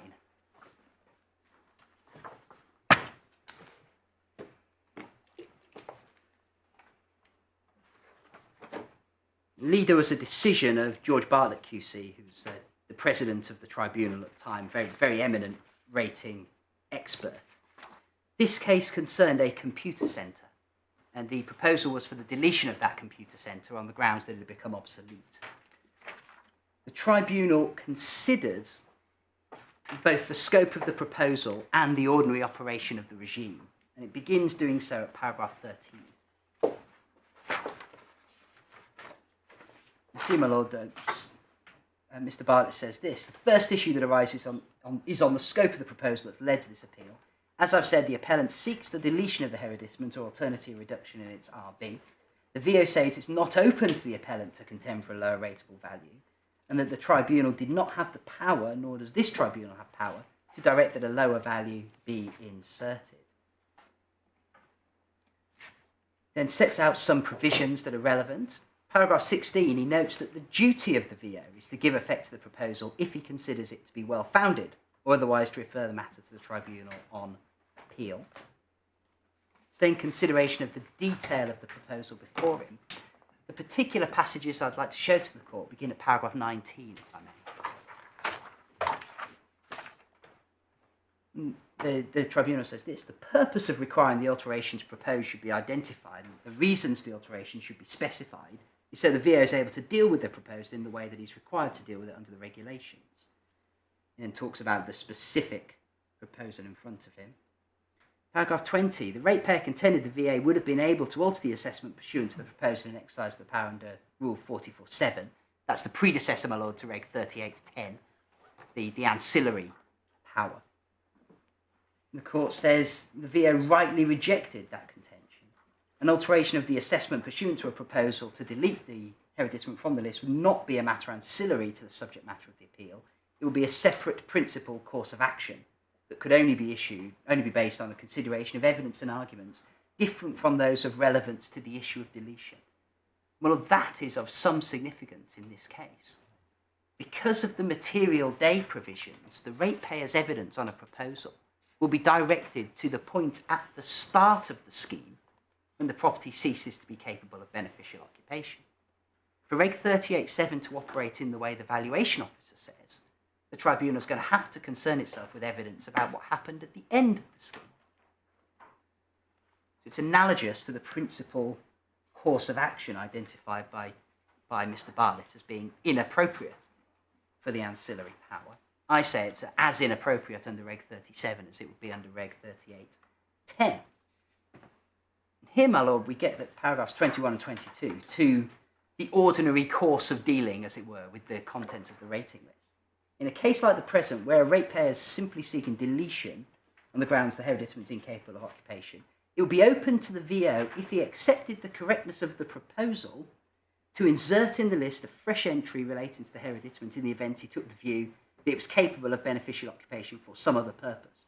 Such a new entry could then be the subject of a proposal by the ratepayer if he disagrees with the VO's action and would form the subject matter of a fresh appeal. So, my lord, there's nothing unorthodox or inappropriate in suggesting that the solution to a problem which arises in the list after the proposal is given effect to is for the VO to deal with it unilaterally. That's what should usually happen. There was a change of purpose in this case, wasn't there? And, my lord, that was a change of purpose case, yes, that's right. Well, it was put as a change of purpose case. But that's not this case. Well, that's not this case, but the principle is exactly the same. You have a change, namely the deletion of the hereditament, and then you want to do something else afterwards. In what's being talked about here, putting in a different modal category. In our case, reinstating the property with a different physical state and at a different RV at the end of the scheme. Two principal courses of action which arise after the proposal is resolved. And it's clear from paragraph 21 that that is ordinarily the job of the valuation officer. The VO has a duty to maintain a list, the ratepayer doesn't. Well, what this demonstrates is that the suggestion from my learned friend Mr. Mackenzie that the tribunal ought to be given the sufficient power to maintain the list comprehensively is in error. The relationship between the tribunal and the VO is and always has been a symbiotic one. The VO sometimes has to make unilateral changes to fix the list after a proposal is given effect to, because the tribunal is concerned with the correctness of the proposal. What should happen on this date? Not what should happen 6 months later. So the ordinary course, my lord, is what's described here. And the reason for that ordinary course is described here as well, as Mr. Bartlett says. Such a new entry could then be the subject of a proposal by the ratepayer. So if the VO puts your property back in at 1.82, say, at the end of the scheme, and you think it should be 1.8, you have a right of access to the tribunal. You can make a proposal, and if that proposal is not well-founded, you can appeal it. If the tribunal does it using its Reg 38.7 powers, you have no such recourse into the ordinary regime. The list has been altered against your interests in an unchallengeable way on a proposal which was concerned with a different date to the one which you're concerned with. It makes sense if what's happening is the sort of change I've described, an ABA change, because then no inaccuracy can arise at the end. Where what you have is an ABC change, as in a Monk case, the tribunal is always putting in the wrong thing if it exercises its Reg 38.7 power. Is it of any materiality that what is being described in paragraph 1 is deletion of an entry in the list and then the creation of a fresh entry in the list.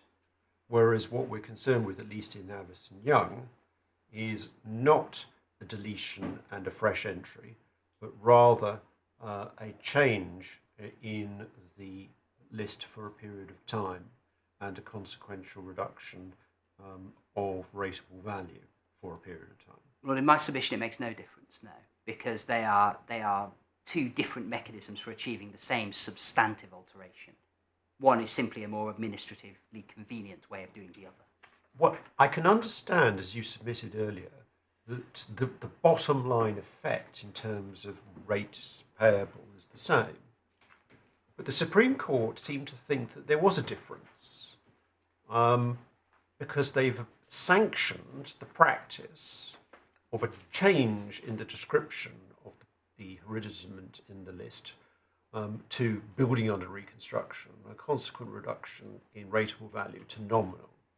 They have not sanctioned deletion and re-entry. So they seem to think that there is a difference. Well, my lord, in my submission, in as far as there's a difference, it's one of which is the more practically convenient. That was the way that the difference arose. It's worth bearing in mind that Monk itself was an RV reduction case. It wasn't a deletion appeal that went to the Supreme Court in Monk. There are cases like, for instance, Colour Weddings, which you looked at earlier, which was a deletion proposal, and the Upper Tribunal applied the principles of Monk without demur in that context. So, my lord, in practice, there's no difference in how they're dealt with at tribunal level. And, my lord, for a difference to manifest, in my submission be for the tail of convenience to wag the dog of principle, if I can put it that way.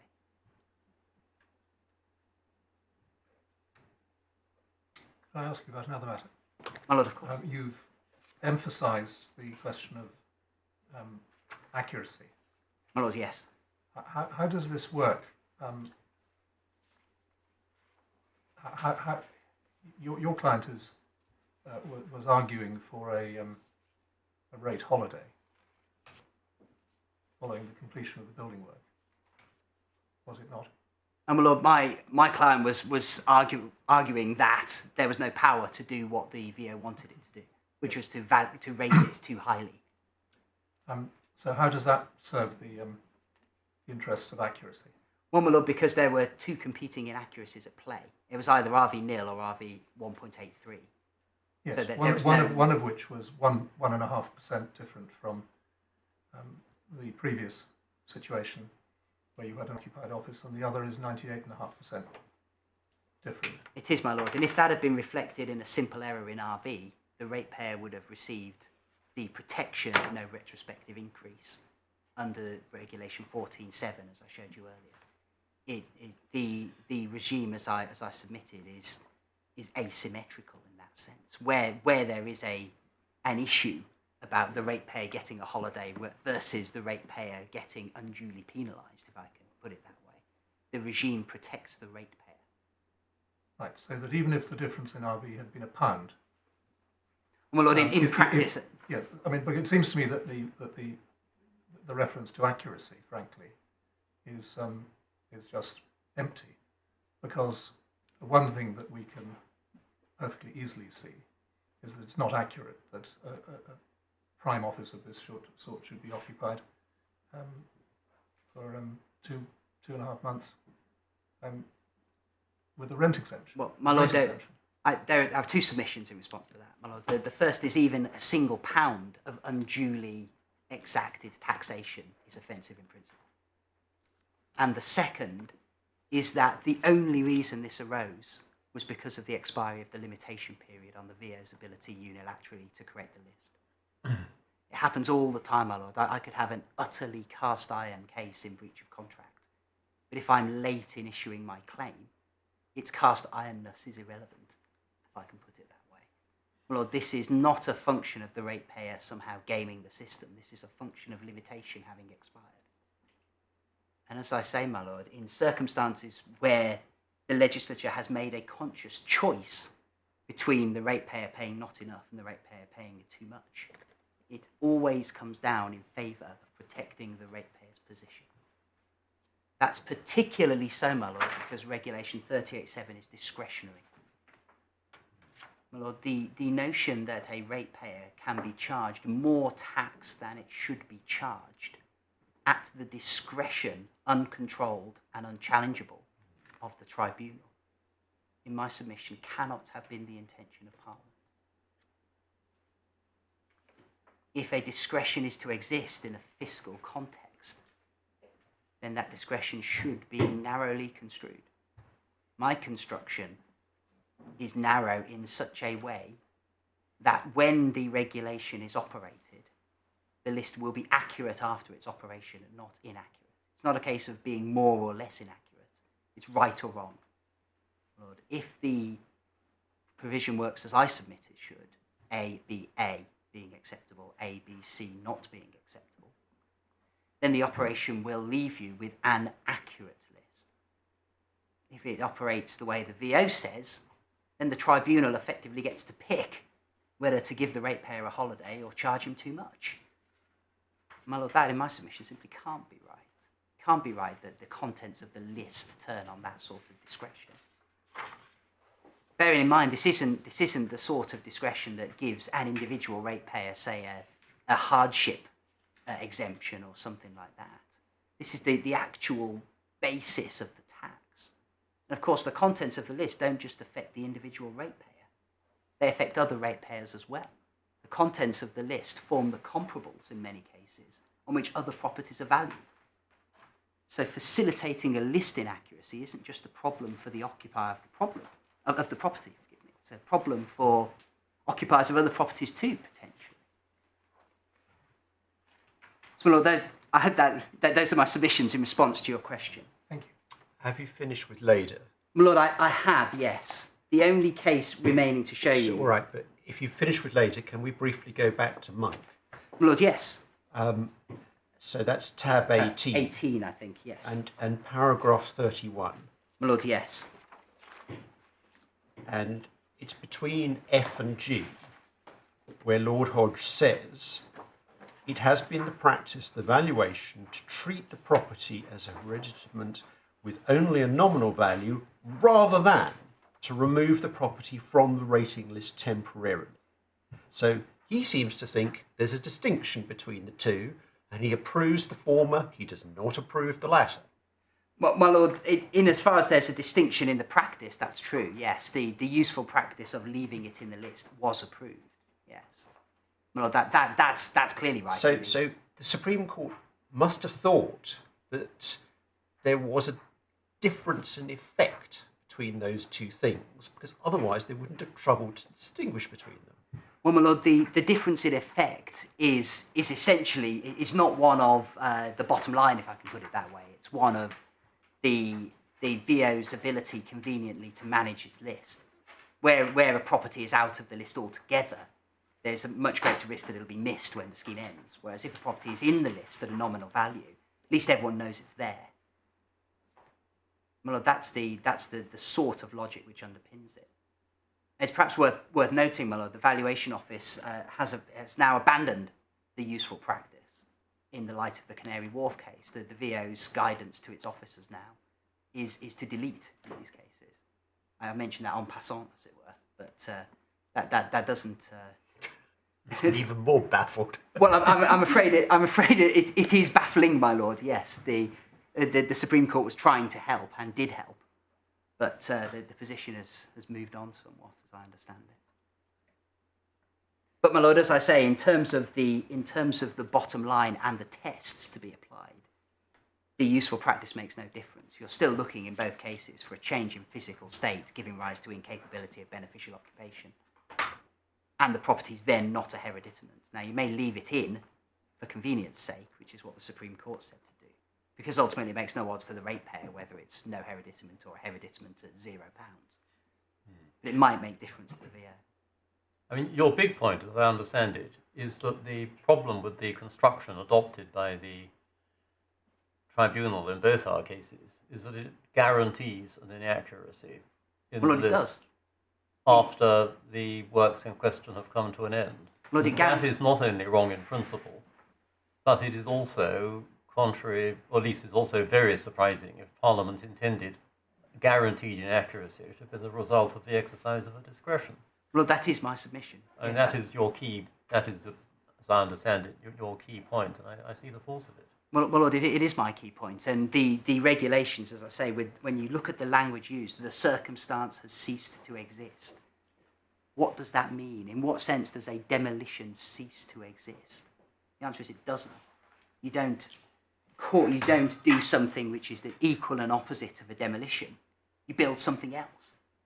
If you close a road and then... That's to substitute the word demolition for circumstances, because you happen to want the word demolition. Somebody else might rather have the word building. Well, my Lord, the word building works just as well. Or putting in a staircase or something of that sort. Lord, yes, why limit it to the first step on the road? Well, my Lord, I don't. As the way I put it is, ABA cases are what's envisaged, as it were. If the cessation involves the undoing of the change and nothing else. But again, if we go back to what the Supreme Court said in Monk and paragraph 31, what they approve is the change from offices and premises to, quotes, building under reconstruction.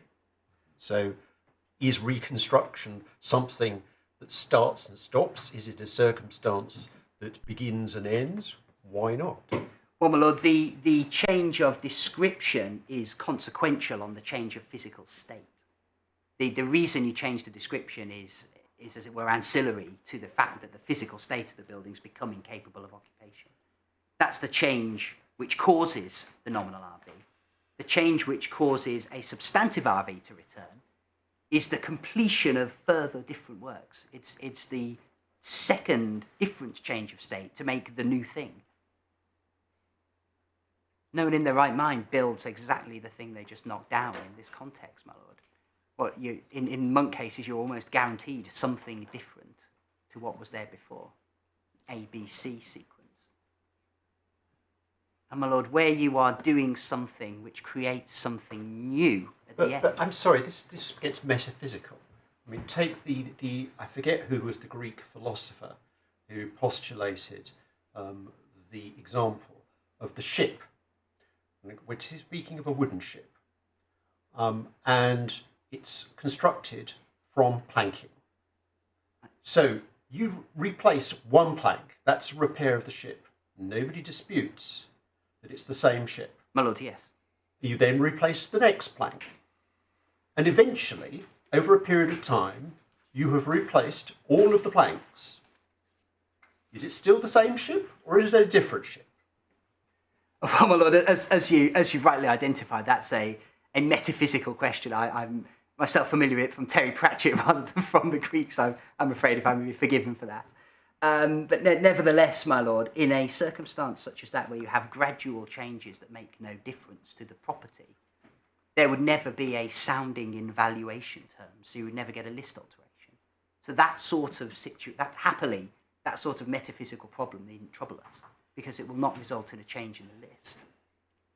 If you are simply replacing taking a broken part, replacing it with a new part, with the property staying capable of beneficial occupation all the way through, then you're not going to get a list alteration. It's the change of physical state such that you have a broken ship for a while, which has to be in dry dock, that's the equivalent here. But can you help me on this? Let me postulate a hypothetical case Lord, yes. in which the premises in question are going to be redecorated, but the nature and extent of the redecoration works are such that in practical terms the premises cannot be occupied while they are taking place. Lord, yes. But the rateable value of the premises is identical at beginning and end. My Lord, yes. So what happens then? Well, my Lord, in that situation, if the rateable value, and I should stress, if the physical state and rateable value are identical at the end, because the RV is just a consequence of the material day factors. If the physical state is the same at the beginning and the end, then it makes sense to say that the earlier set of works might have ceased to exist when they were entirely undone, with nothing different happening. So, my Lord, in that case, No. I'm sorry. I'm postulating that the physical state has changed. but it hasn't sounded in a change in the rating value. What then? Redecoration, leading to no change in... You've put gold wallpaper up, and it doesn't change the rateable value. Oh, my lord, we don't... But while you're putting the gold wallpaper up, you can't occupy the premises. That's the hypothesis. My lord, I understand. We don't regrettably have in front of us a decision of this court called Williams against Scottish and Newcastle. But what Williams and Scottish and Newcastle says is that the physical state assumption within paragraph 2.7 can accommodate minor alterations without the need to trigger a revaluation. My lord, if you had alterations of the kind you're describing, which resulted in changes of parts which were sufficiently minor that it caused no effect on the RV whatsoever, and involved effectively replacing one thing with something new, then that wouldn't be the sort of physical change that is captured, because there's that sort of penumbral area within which the physical change can move so as not to disrupt the rating list. The example given by Lord Justice Walker, as he then was, in Scottish and Newcastle, was of for instance, a Burger King becoming occupied by a McDonald's and replacing the signage. That's a change in physical state, but it wouldn't be an MCC type of change because it's a minor alteration. No impact on the RV.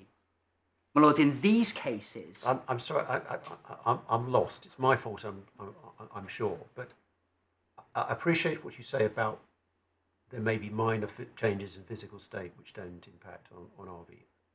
Fine. But my question is, what happens during the period of the works? Because during the period of the works, the property can't be occupied, and therefore it's justified to reduce the rateable value to nominal. Well, if it can't be occupied, then yes, that's right. That's the effect of Monk. Right. So how does that fit into your construction? Well, the way it fits into my construction is you have to ask what is done at the end of the period. Can what is done at the end of the period properly be described as the cessation of what occurred at the start of the period? If you're replacing like with like so that it makes no difference. Even though the visual appearance has changed due to the redecoration. Well, even though the visual appearance has changed, because that would be caught within the minor alterations, a penumbra, if I can put it that way, of the physical state concept. Yes.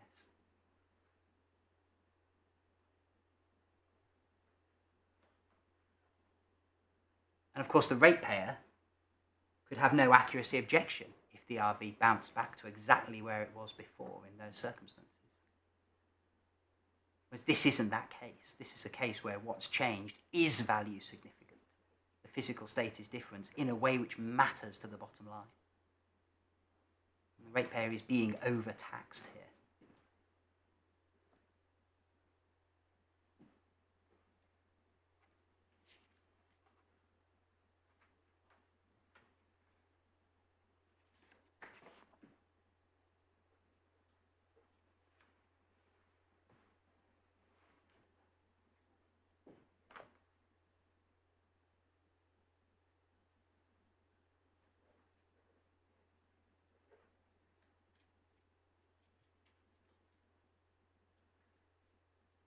Well, the final case I'd like to show you, if I may, is the case of Arnold and Deering, which is behind tab 19 of the bundle. This is the only decision at Upper Tribunal level prior to the cases under appeal that's considered Reg 38.7.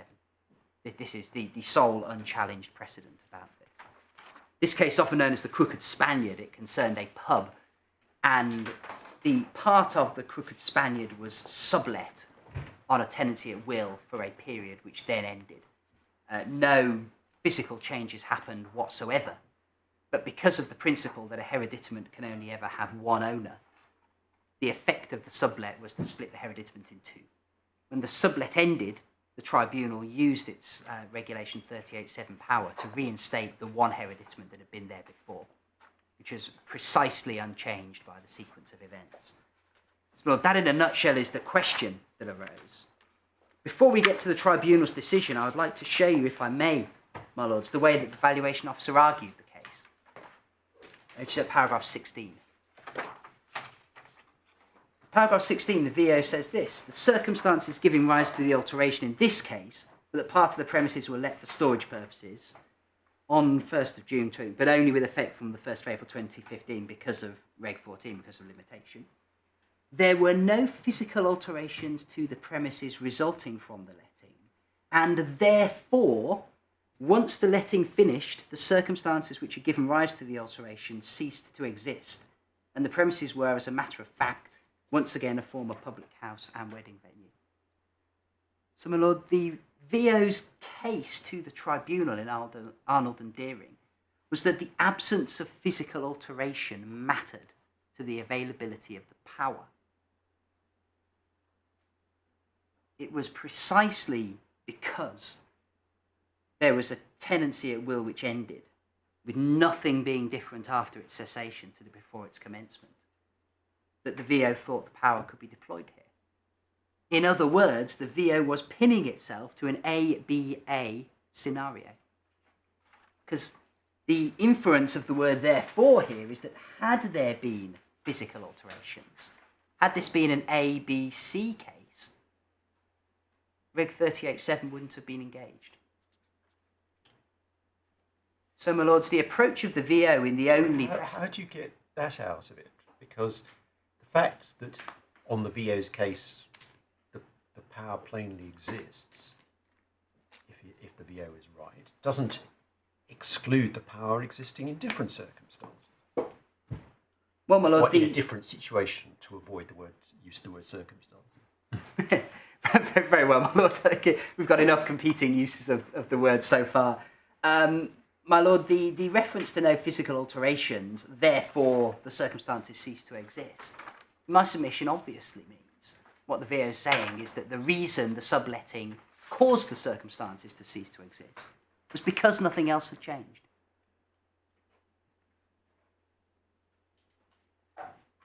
If there had been physical alterations, my lord, on my case, and my submission on the VO's here, Reg 38.7 wouldn't have been engaged because the circumstances wouldn't have ceased to exist. You would have created something different afterwards. Not a cessation, it's a replacement. My lord, we can see how the tribunal dealt with this argument at paragraph 27, where they say this: the circumstance giving rise to the alteration was the letting, and that circumstance ceased to exist at the end of his tenancy at will. There's no dispute that even though the agreement did not specify property for use, it was sufficient to require the termination of the lettings of Mr. Granton. In my opinion, Reg 38.7 of the procedure regulations, albeit discretionary rather than mandatory, properly applies in this case. This was a temporary letting which, as counsel for the VO says, ended with an overt act, and in order to divide the hereditament should reflect the duration of the relevant circumstances, in this case, 1 day. And then paragraph 29 is relevant as well. It rejected an argument that it was denying proper procedural compliance.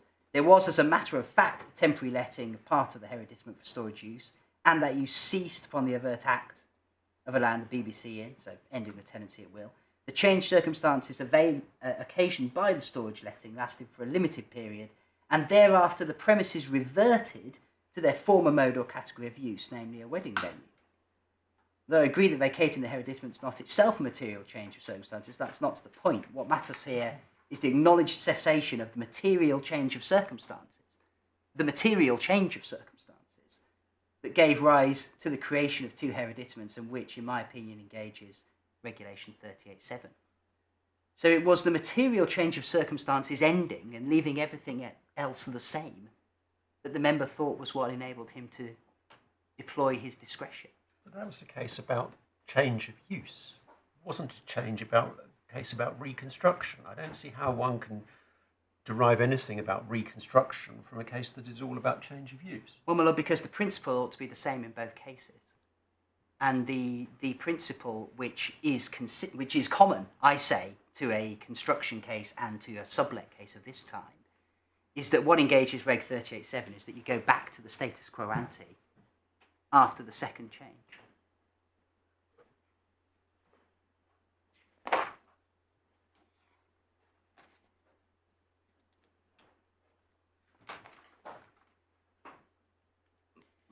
My lords, that brings me to the end of the case law.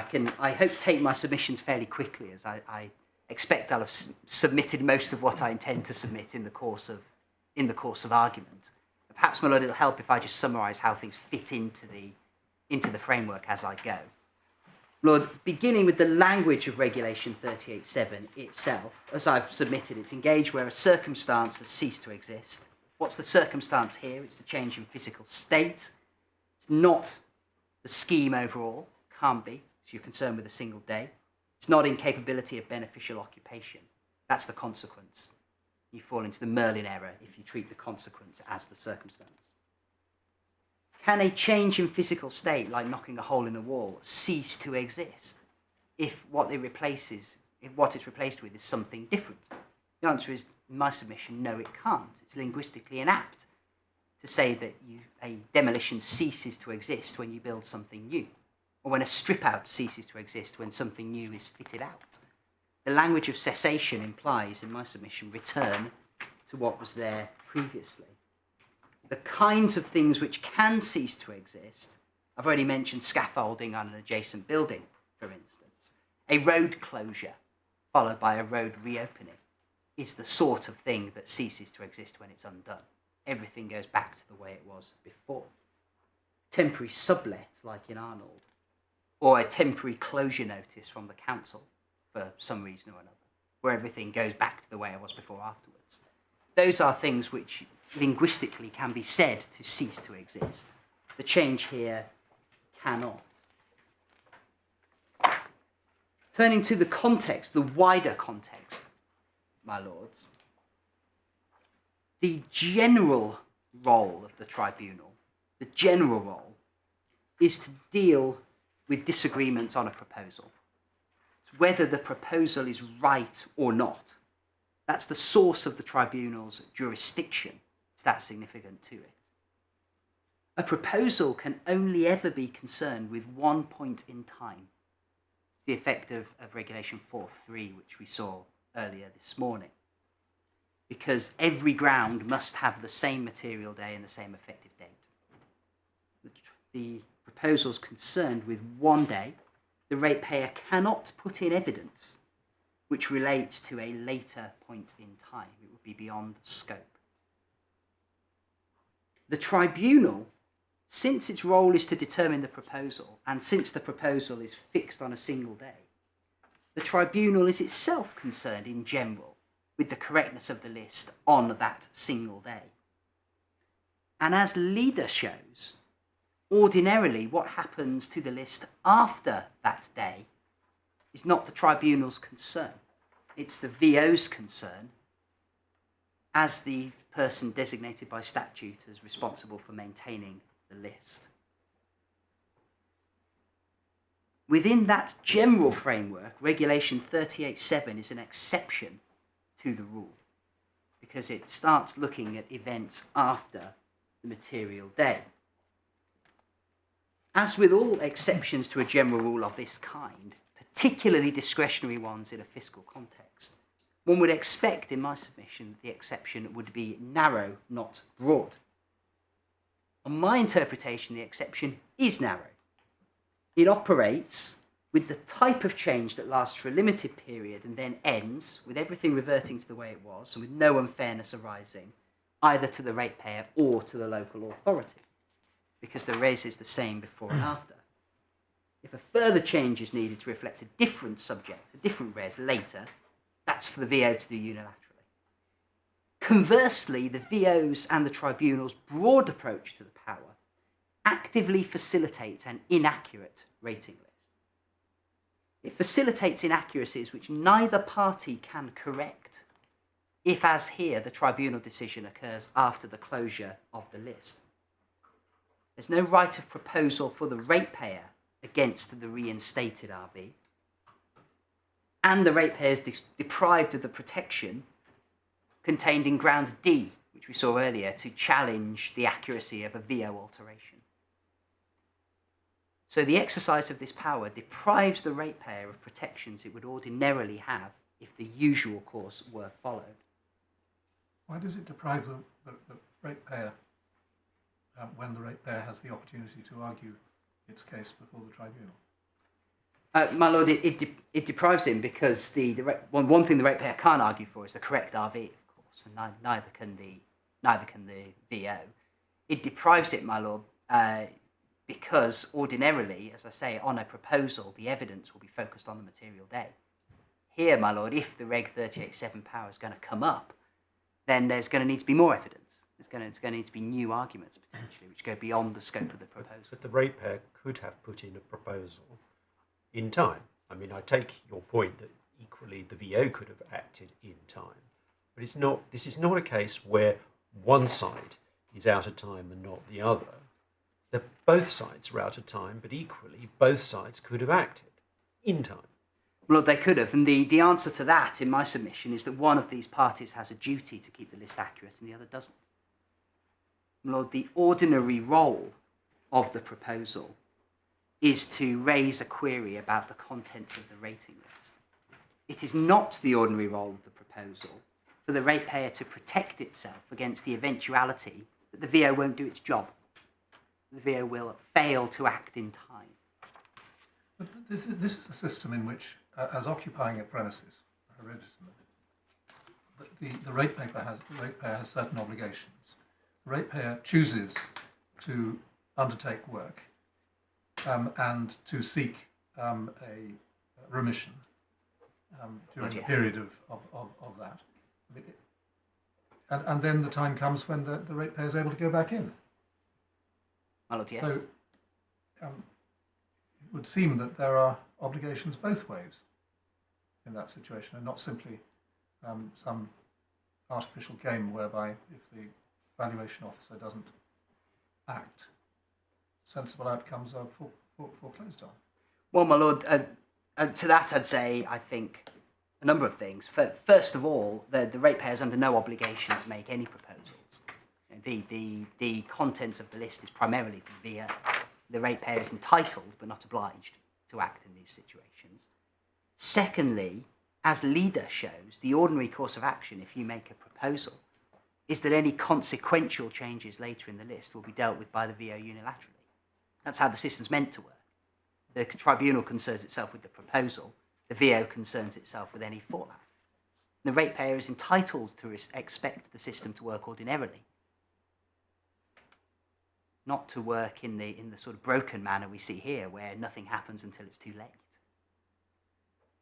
I say, my lord, it's not the function of the proposals, and it's not the responsibility of the ratepayer to act on the assumption that the VO is going to delay and miss time.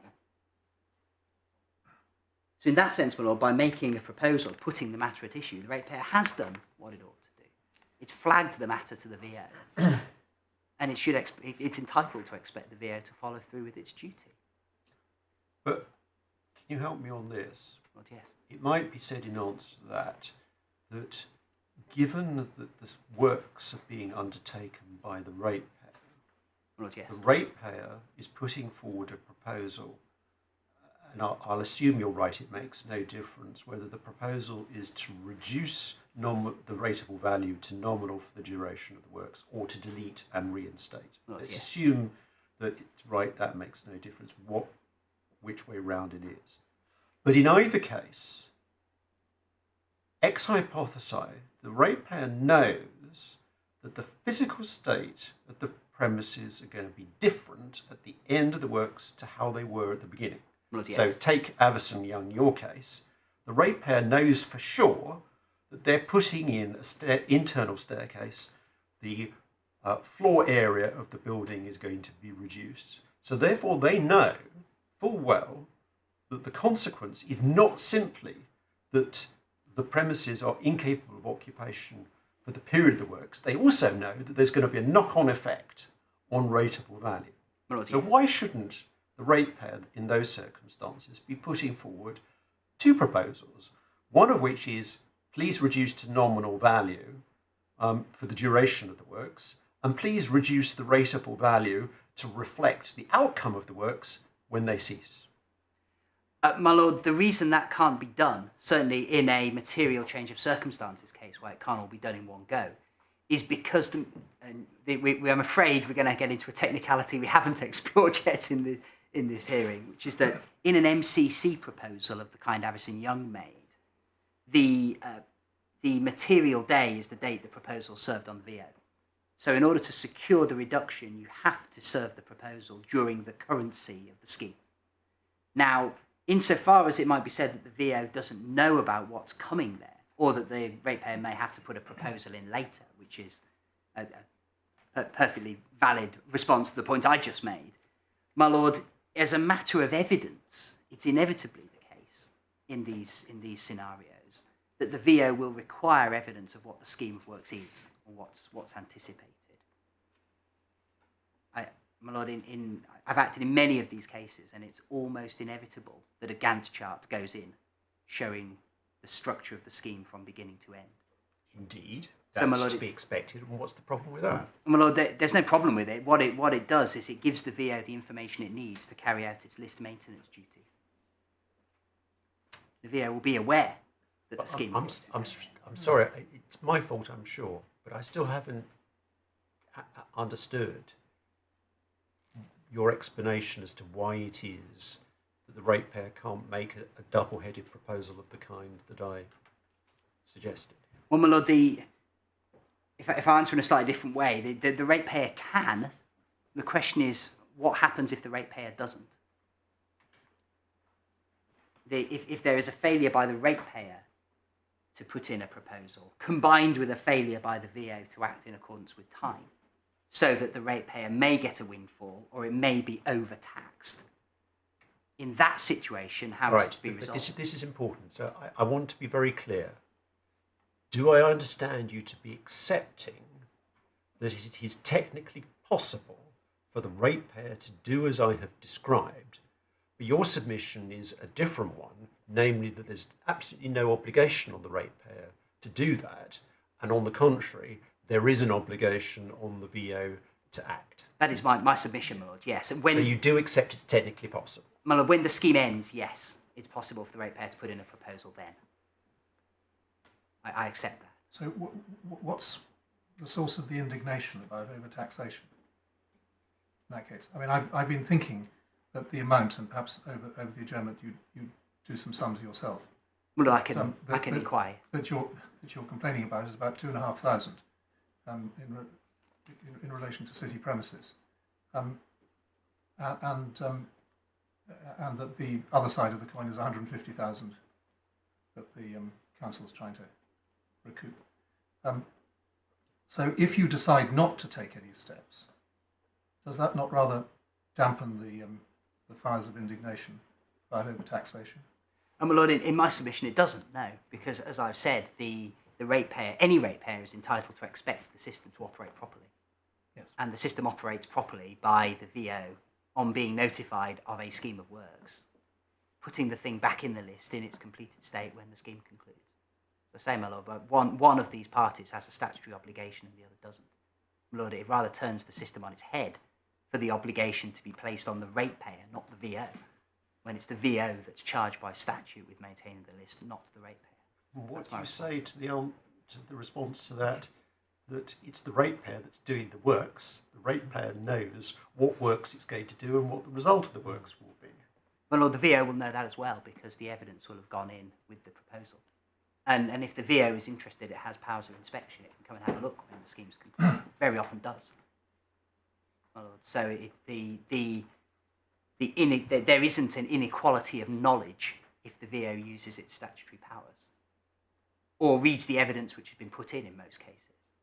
Like I said, it's not a requirement of a monk scheme that you confirm how things are going to end.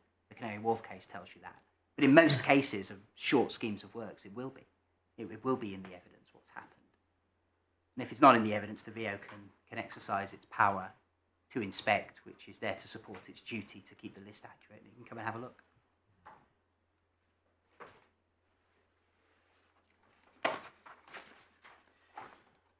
I'll just check my notes, my lord, see if there are any. We've jumped ahead to the point I was going to finish on, but I'll just check if there's anything I need to repeat.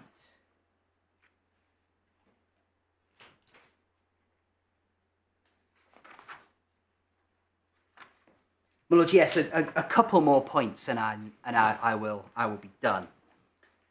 First of all, my Lord, going back to what we've described as the competing inaccuracies of this situation. It was 1.83 or it was nil. Everyone agrees the one thing the tribunal couldn't do was put the right RV in the list.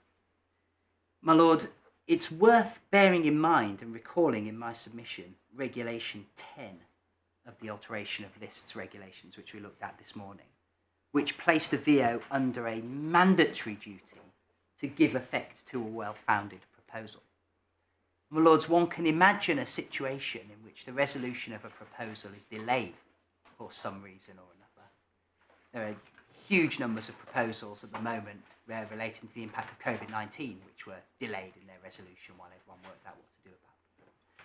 One can well imagine a situation where the resolution of a proposal is delayed behind the resolution of some other case or some legal matter, so that the VO eventually finds itself in a position where it has in front of it a proposal which it regards as well-founded, in the sense that what the proposal wants, RV going down to 1 at the start of the scheme, should happen. In that situation, Regulation 10 requires the VO to alter the list accordingly. It is a mandatory obligation. It's no answer to the exercise of that power for the VO to say, well, I'm not going to do it because there'll then be an inaccuracy 6 months later, which I'm now time-barred from fixing. There's no carve-out like that in the duty. And that, my Lord, is unsurprising. It's because the resolution of proposals is ordinarily concerned, as I've said before, with the state of affairs on the material day. You resolve a proposal by getting the material day right. What happens afterwards is a matter of list maintenance. And if time has expired for that list maintenance, that's just what having a limitation regime means. It's inevitable in any context with a limitation regime that sometimes things will slip through the net. What you can't do in my submission is try to avoid the effects of that limitation regime and avoid giving effect to the proposal by referring to a procedural device within the tribunal rules which is aimed at a different sort of circumstance.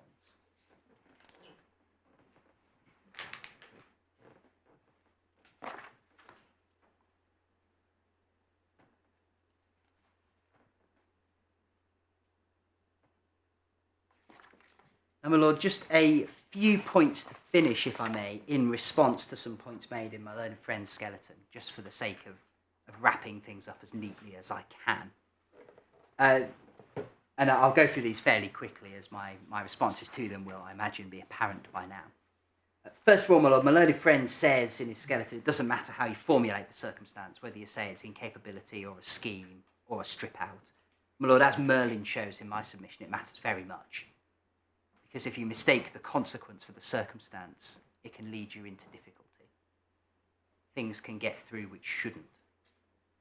And the case law, of which Merlin is only the latest. I haven't shown you Kendrick or Chiltern Mayweather, which are in the bundle, because Mayweather encapsulates the principles. But there's a whole line of case law which shows a very careful attention to the precision of the operation of the regime in this regard. The notion of being precise about what your circumstance is not alien to rating. It happens all the time in MCC cases. And most, if not all, of the sort of circumstances which arise in Reg 38.7 are going to involve a change in the res, because otherwise you wouldn't have a mid-list alteration happening at all. So, well, that's the first point I want to make. I understand that, but bearing that point in mind, can you just say again how you categorise the circumstance which justified the reduction in rateable value to nominal? In the Avison Young case? Indeed. Lord, it was the change of the physical state of the property so that it ceased to be capable of beneficial occupation. And what precisely was the change in the physical state of the property that you rely upon for that purpose? My Lord, we can, I think, go to, probably for the first time, the decision of the Upper Tribunal to see the sort of thing that happened. I think that's where it's going to be best set out. In fact, we may be better served going to my skeleton icons, I think. My lord, do you have my skeleton there? It's in core bundle, page 14.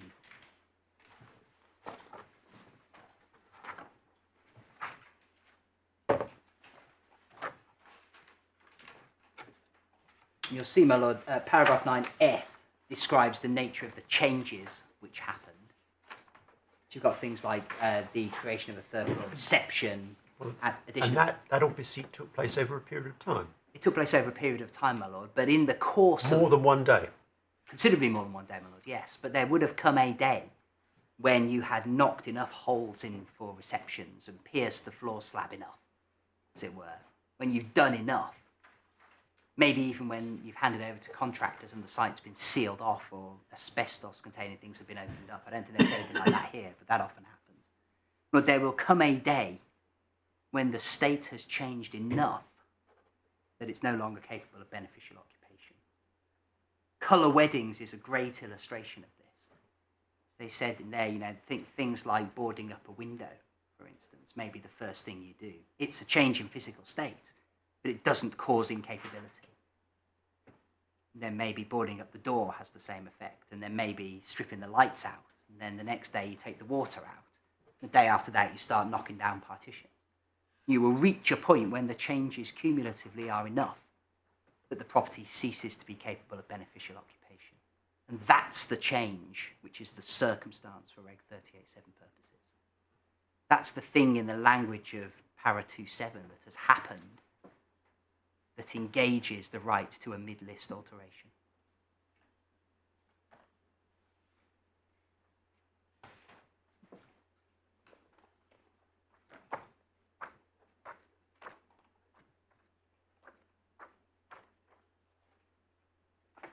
And in this case, my lord, in the Avison Young case itself, there was no dispute that that point was reached on the 1st of September.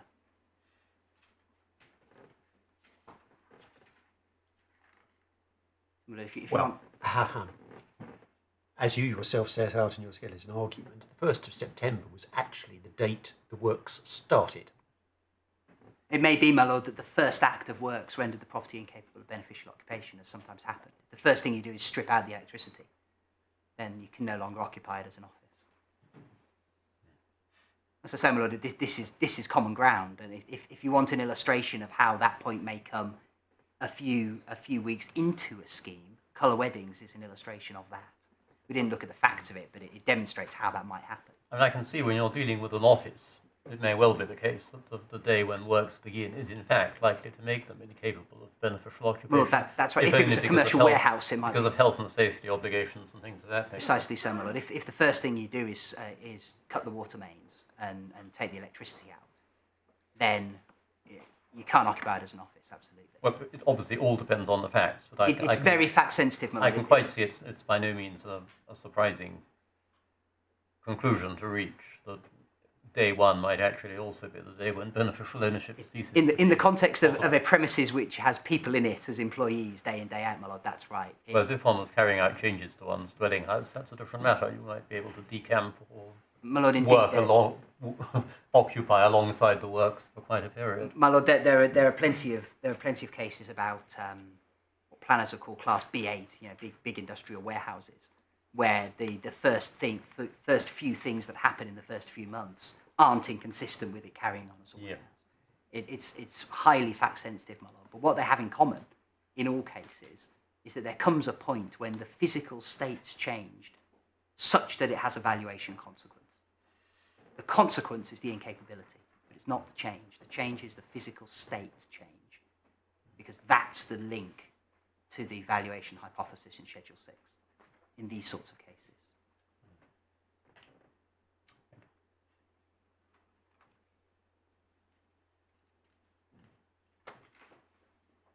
I've dealt, my lord, with my learned friends' erroneous submission that the tribunal ought to have comprehensive oversight of the regime and that there's no need for interplay between the VO and the VTE.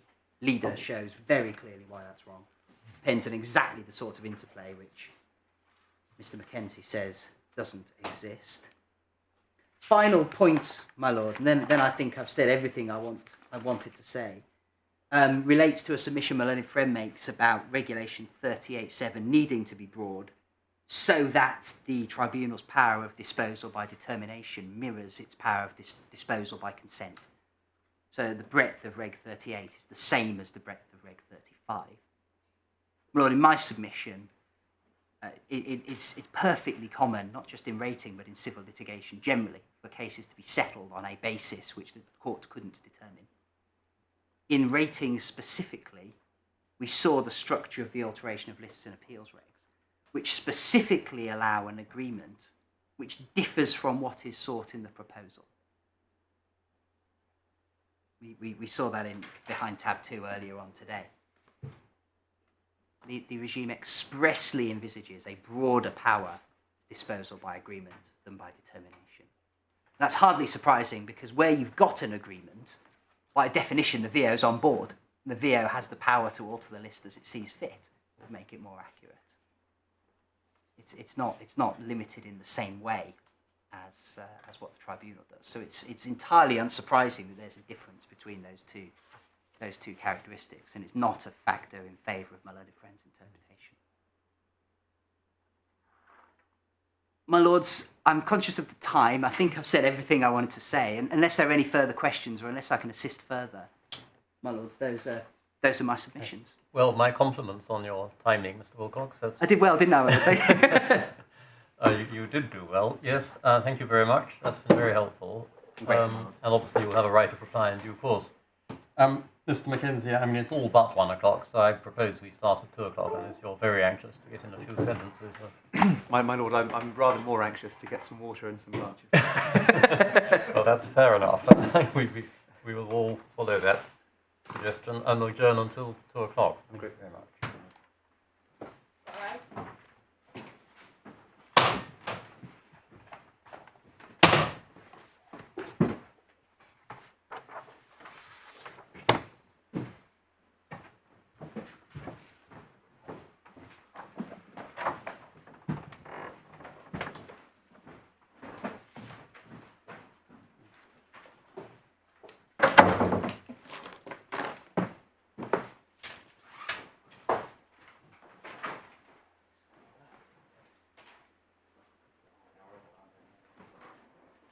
Still being broadcast.